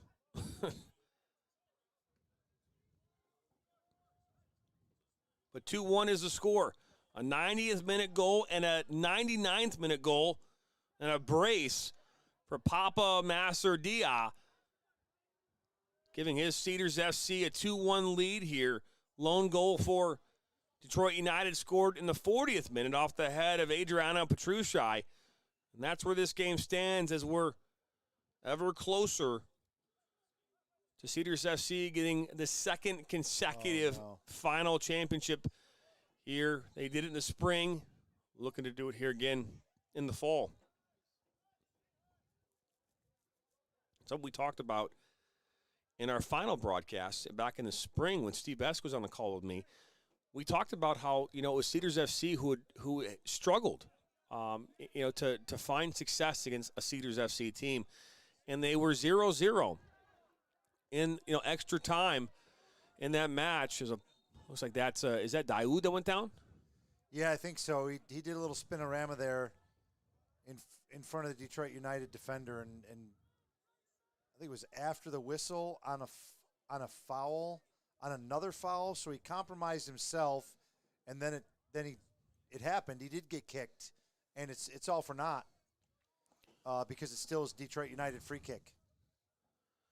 But we just talked about how Cedars FC really struggled against Detroit United in these moments. They lost their first match with that back on the 25th of October. This ball's be played up and over.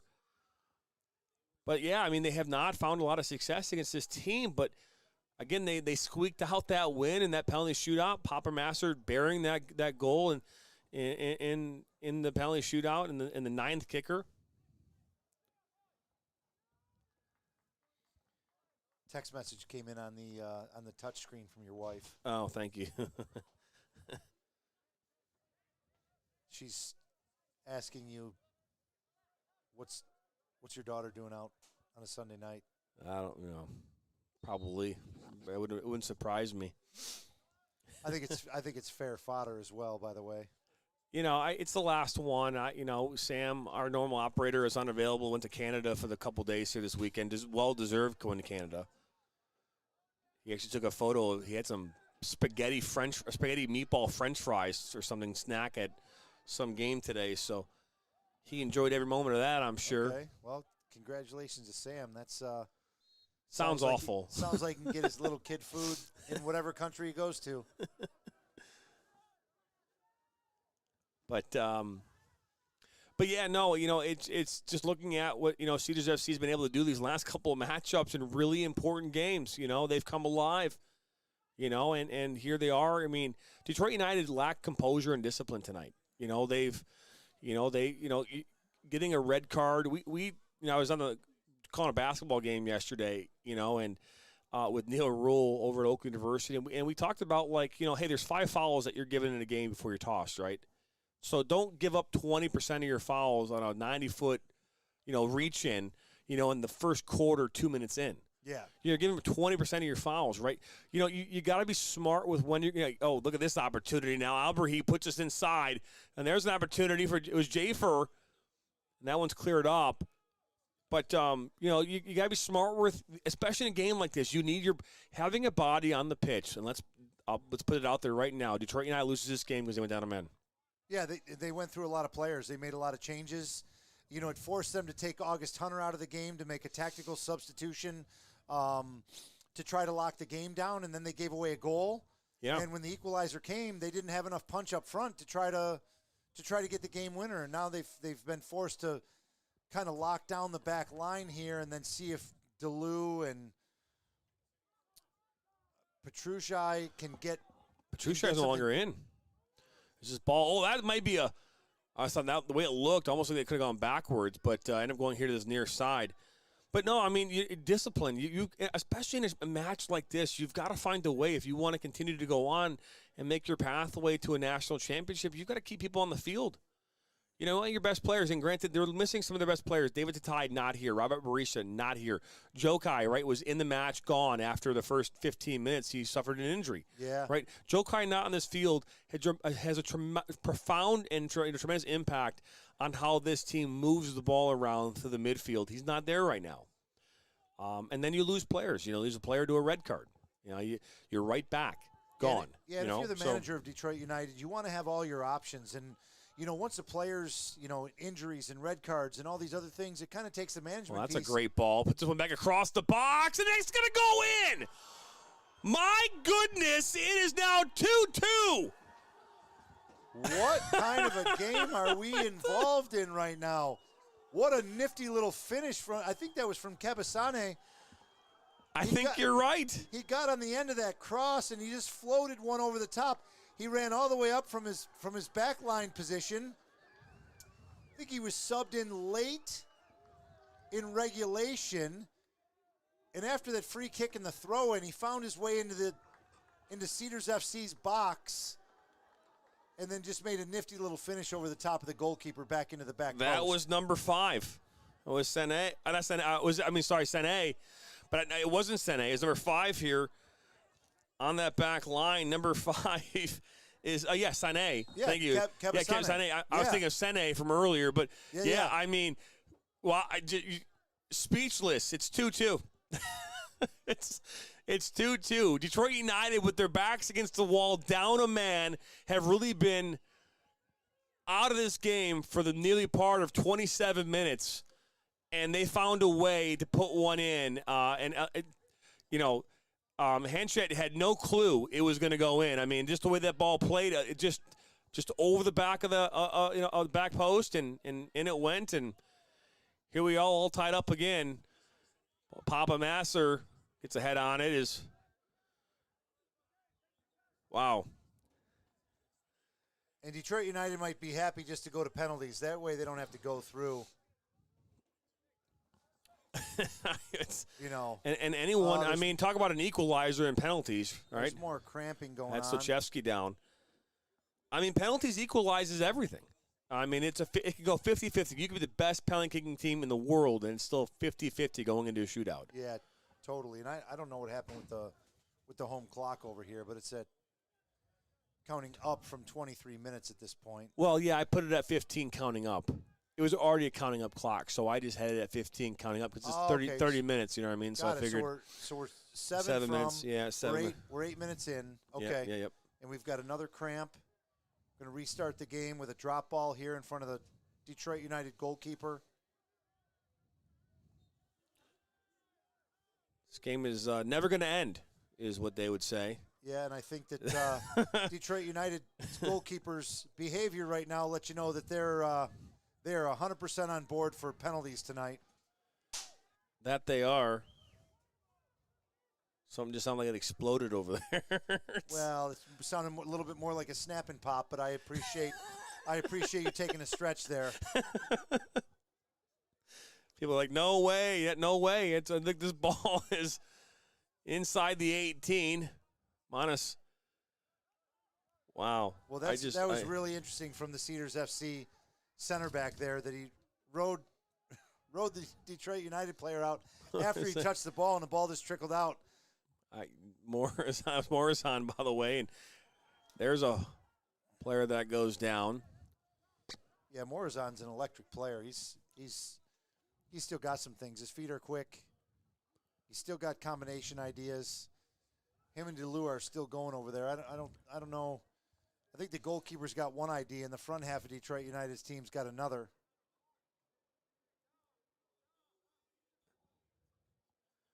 Just what a game. I mean, the goals tonight have been world-class goals. The clinical goals, just really good goals.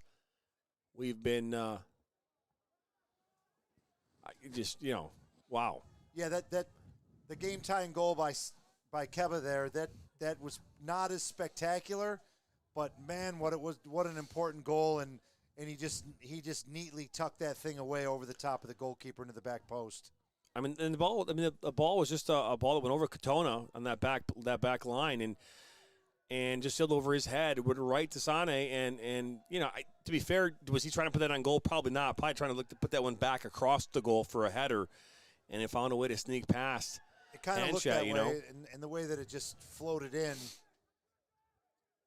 it was awkward. But here we are with, nonetheless, 4 minutes to go. Look at this move.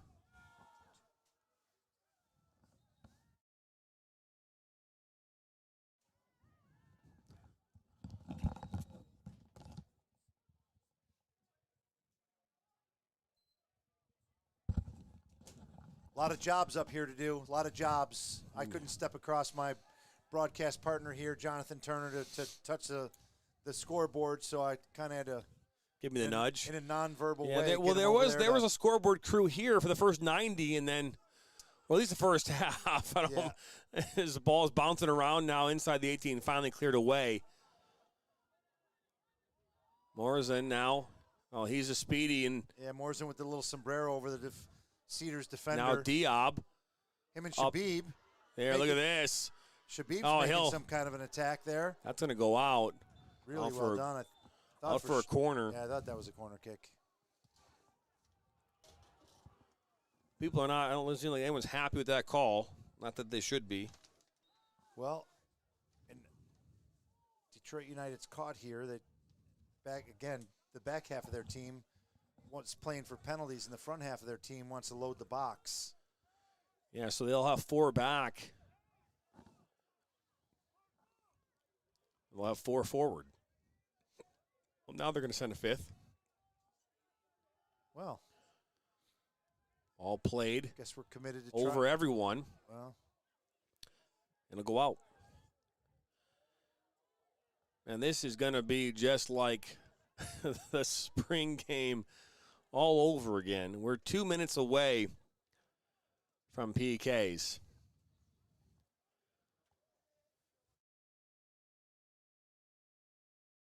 I know.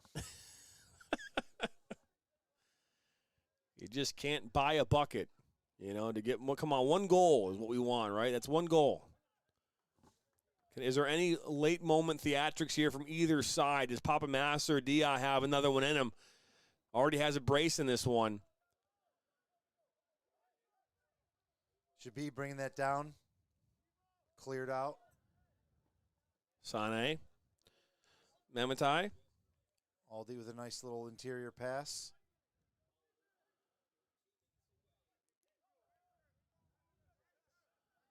Comments from Emmanuel Cooper. What a game of football. Couldn't agree more. Couldn't agree more. It's been a great game. I mean, it's got a lot. It's got everything. It's got the physicality. It's got some undisciplinedness to it. Right? Lack of composure at times.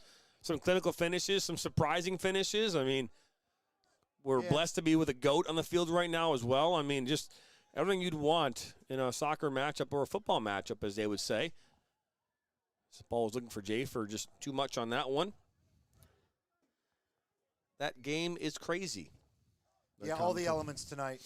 All the elements tonight. I mean, if you're a player, you want to be a part of a game like this. certainly if you're a fan and maybe just getting into the sport or, whatever it is, there's all kinds of elements that make you scratch your head and make you ask questions and create all kinds of conversations surrounding the sport. So congratulations to both these teams on getting to this point so far. And unfortunately, somebody's season's going to end at the spot. Everything is legit, super unexpected is a comment. That's ball played, and that's broken up and then cleared up. We are officially in stoppage time here in this second period. I'll give it right to Diab. That's not a ball you want to do now. Morrison and Alberhi.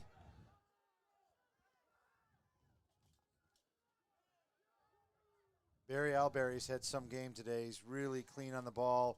He's made a bunch of really good choices, and he's connected on Now Katono looked to play one 95% long. of his passes. Oh, he wants the keeper to come out and get it.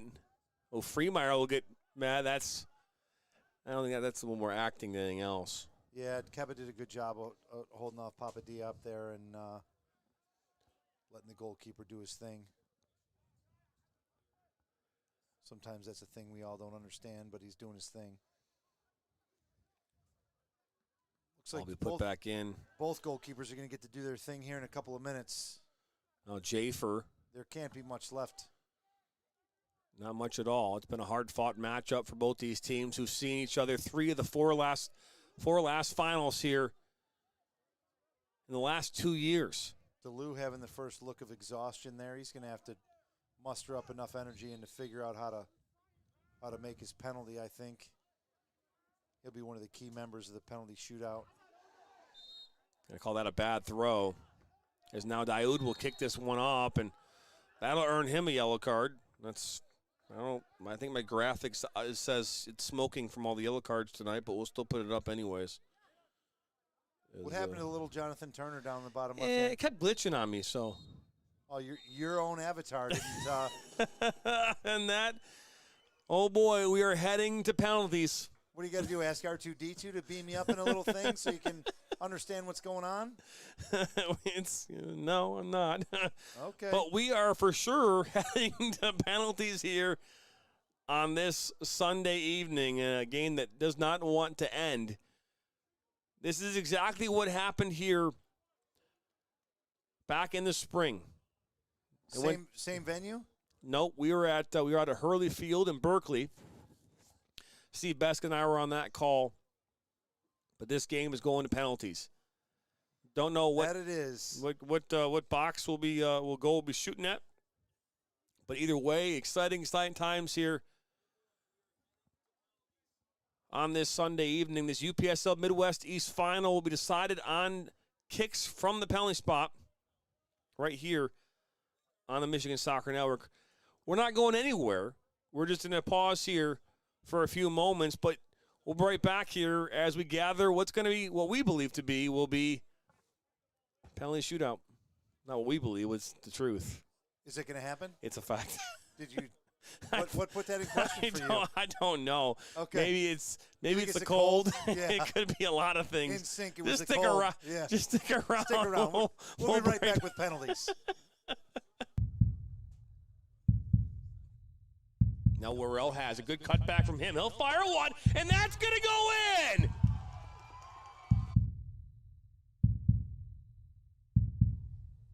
Now he'll fire one now from distance, and that is in. Creating some havoc. Just ball put in. Oh, look at this opportunity. That's missed. Oh, it's Stone. I'm a husband. I'm a father. I'm a sister. I'm a son. I'm a brother. I'm a daughter. I'm a sister. I'm a referee. I'm a referee. I am a referee. I'm a referee.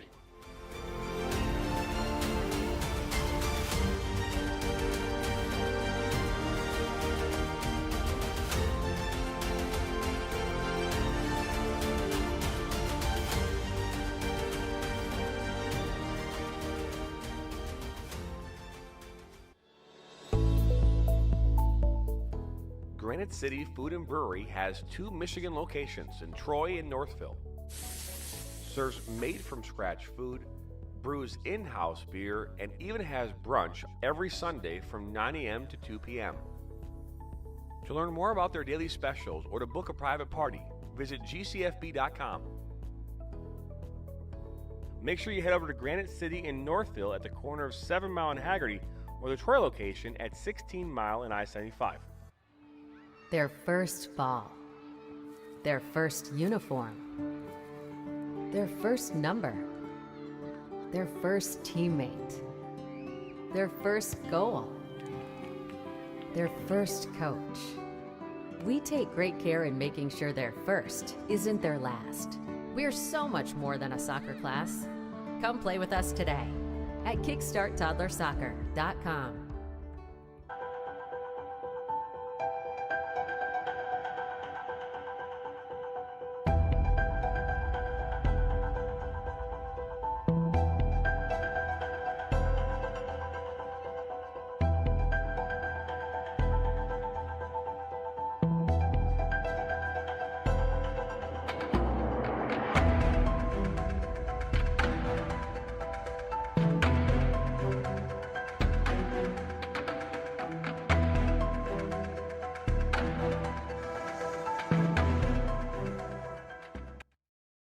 Welcome back here once again into Fordson High School here in Dearborn, Michigan. We are headed to penalties here on this Sunday evening to determine who wins this Midwest East Championship game. Winner of this game will go on to play Chicago Nation next week. Penalties as promised coming up. Both teams are... Whoa, we didn't make any promises. This is not... Yeah, we promised that before the break. I did. I can do that. Both teams are lined up in their customary way before penalties on either side of the midline. Referees will probably go down and check the goal. Looks like Alex DeLue's ready to take the first penalty here. Detroit United will go first.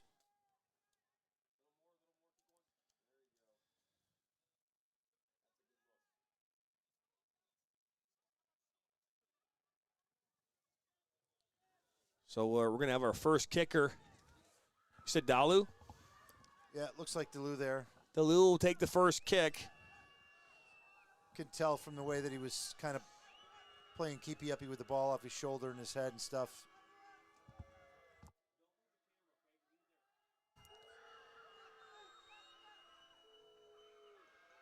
Steps up, and he bears it inside the side netting. 1-0. DeLue on the make. Inside the goalkeeper's right post on the ground. Well taken penalty.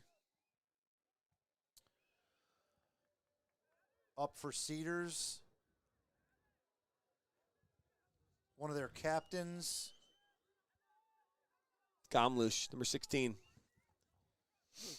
So Gomlush will step up here for Cedars. The older brother of Mo Gamlush, who played for me this past fall and was an outstanding player. We always get more views when we go to PKs. You know, it's like we go to 91. You know, it's like, okay, everybody's excited about penalties. Where were they for the first 90 minutes? Yeah, I don't know why we're having all those insightful conversations. Gamlush is going to take a big run here. That he is. He'll stand Freemeyer on his line, ready to go. Gamlush steps up, and he buries it. 1-1. One make apiece. So we move into round two. Did Cedars score? It wasn't Cedars that scored. It was Detroit United that scored before the end of overtime. Yes, it was. So 1-1. Look, here we are. We're tied. So who's going to step up now here for Detroit United? None other than the dangerous Lesman Morazan. He was dangerous for a good chunk of that game. He got more involved in the second half. But he'll now step up here for Detroit United. I was impressed with him all game. He seemed like he was fresh, certainly up for the occasion. A really fit young player with a lot of energy. He brought a lot to the table in terms of his attacking prowess and caused a ton of trouble for the Cedars FC back line. Oh, there's a couple of hash marks over there, but Referees sorted that out. I guess one's the extra point and one's the penalty spot. There's a lot of lines down there. So Marzan steps up, and he buries it side netting. It's 2-1. That was an expertly taken penalty. Goalkeeper the wrong way, pushed it nice and clean on the ground. Marzan's going over there and giving his goalkeeper a high five and saying, come on, we just need one. Just make one save for us. So the GOAT, Katona, now steps up here for Cedars FC. I mean, if you're looking to have that status, here's how you get it. And if he was teetering right now, I don't want to do anything that may put him off here. I couldn't agree with you more. As Katona steps up, left-footed, and he buries it. Well, 2-2. On the teeter-totter between legend and GOAT, he swung the pendulum. He made it look real easy. He swung the pendulum in his direction. Talk about, an excellent penalty. Make it real easy, and that's all you got to do, man. You just got to go up there and take care of business. I think we overcomplicate penalties way too much. I mean, hey, you got to pick your point, pick your spot, make the goalkeeper go another way. But either way, Katona did his job. So now we're going to see. This is Aldi, Mehmetai. Mehmetai. That's why he's the GOAT, never a doubt. Well. I don't stand corrected, I stand informed. 2-2, third kicker stepping up. I stand informed on who the GOAT is. Mehmetai now puts it and get a piece of that. Does hand shot, but not enough, and that stays in, and it's a goal. Goalkeeper was laying on his left side. It's like he almost anticipated where Aldi was going to go, and he just couldn't keep it out. Hand shot, got a piece on it. I mean, to be fair, you look at that and say, hey, you get a big enough piece like that one probably shouldn't go in, but you're 12 yards away. I mean, power, you got to get a lot. Was smoked. You got to really get two hands behind it, or it's not staying out. So Detroit United now up 3-2 after their third kicker. Third kicker here now for Cedars FC coming up. That's number 20, Majib Nishal. Gives the ball a little kiss. Sets it on the yellow hash. And off we go for the third penalty for Cedars. Nishal stutters a little bit. Oh, he's got puts it down, and Freemeyer, the new goalkeeper for Detroit United, comes up big. Yeah, he tried the Jorginho and just didn't seem to work out.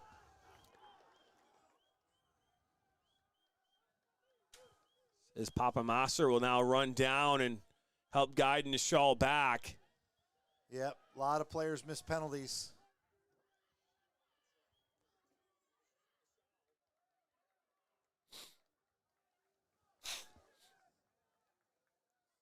So we're going to see now. This is number 4. That's Chukwudi Iguana. This is Mikey, they call him. Mikey Iguana. Mikey. You say it like that, it makes me think of Ace Ventura when nature calls. So Gwanda will step up. Hand shot. He hits the post. Bar down in. It's 4-2. Bar down penalty and a full celebration. Full celebration. I think that's the expression of relief there that thing hit the bar and went in and didn't hit the bar and go out. The hand shot went down and the ball hit the crossbar, bar down. Cedars FC have got to find a way here on this kick to put it in. They don't. Detroit United will win this game.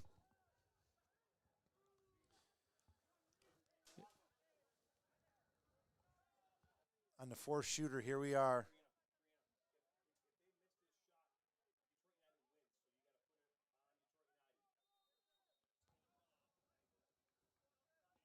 Steps up, puts it off the post, and Detroit United will win this game. Wow, what a turn of events. Man, they scored the initial goal, then they end up giving away the 90th minute goal. Then they give away a goal in overtime and then score one in overtime to send it to penalties and then win in penalties. What an amazing game tonight. Great performance from both sides. No question about that. Your 2022 Midwest East Fall Champions, Detroit United, will go on to play against Chicago Nation here. They'll meet in balmy Gary, Indiana, in tropical paradise, Gary, Indiana, for a game. I'm just making that up. We don't know where they're going to be playing yet. Yet to be determined. But congratulations to Detroit United. You know, this is the fifth consecutive final that they've been a part of here in the last, obviously, 2.5 years. They lost last fall to the City United in overtime, 2-0. They've lost to CEDARS FC in a penalty shootout here in the spring, 5-4.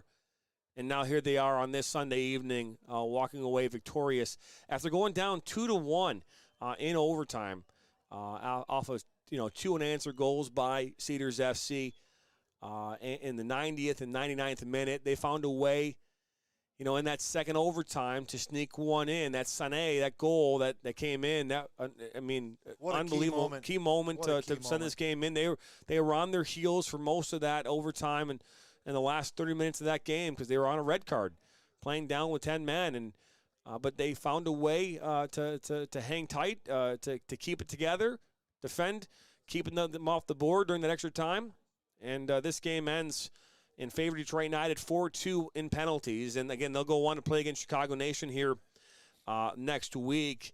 And, that'll do it here from us. Full time here. 2-2 was the final score. Obviously, the win goes to Detroit United on penalties. Me and you talked about this at a previous time. It's not 3-2, it's 2-2. 2-2 and they advance. 2-2 and they advance. That's how it goes. But, Rick, any final thoughts here before we skedoodle? No, just a great way to end a fantastic season for the UPSL Midwest League East. And we couldn't have been a part of a better game with better goals. And it had, like we stated earlier, it had all the elements. And congratulations to both teams for getting to this point. Did you see them raise that trophy? Yeah, and they got the confetti and look at that, a little confetti. Ticker tape and everything. So Detroit United was ready for this. Well, that they were. The final score here, 2-2. Detroit United advances to play Chicago Nation here next week. That'll do it for us in this UPSL fall season and this fall championship game for all of us here at the Michigan Soccer Network. My broadcast partner, Mr. Rick Larson, our camera operator, Brianna, and a fantastic and a well done job here on this Sunday evening. And we'll see you here in the spring for more UPSL soccer. We'll be out at tomorrow night, MSN Weekly, live from our studios in Shelby Township. Tomorrow night, 8 p.m. with Dan Stickran and I will talk about high school soccer, talk about this game, and so much more. We want to wish you all a very, very good rest of your Sunday evening, what's left of it, and we'll see you next time on the Michigan Soccer Network for more soccer. Good night, everybody.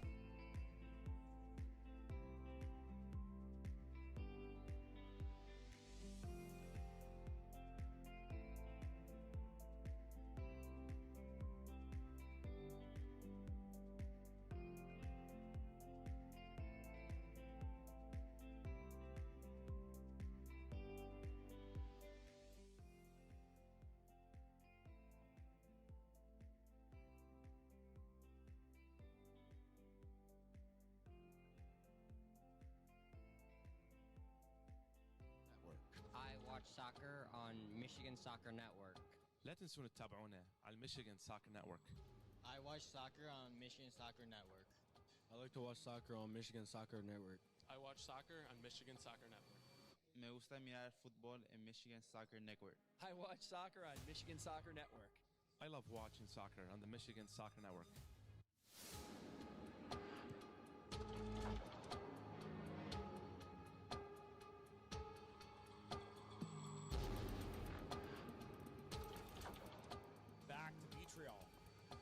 Shot, and he'll bear it.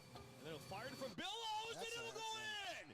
Now Worrell has a good cutback from him. He'll fire one, and that's going to go in. And both goals so far. He'll fire one, and that's a wonderful save, Trinity. That's missed. Oh, it's Stone.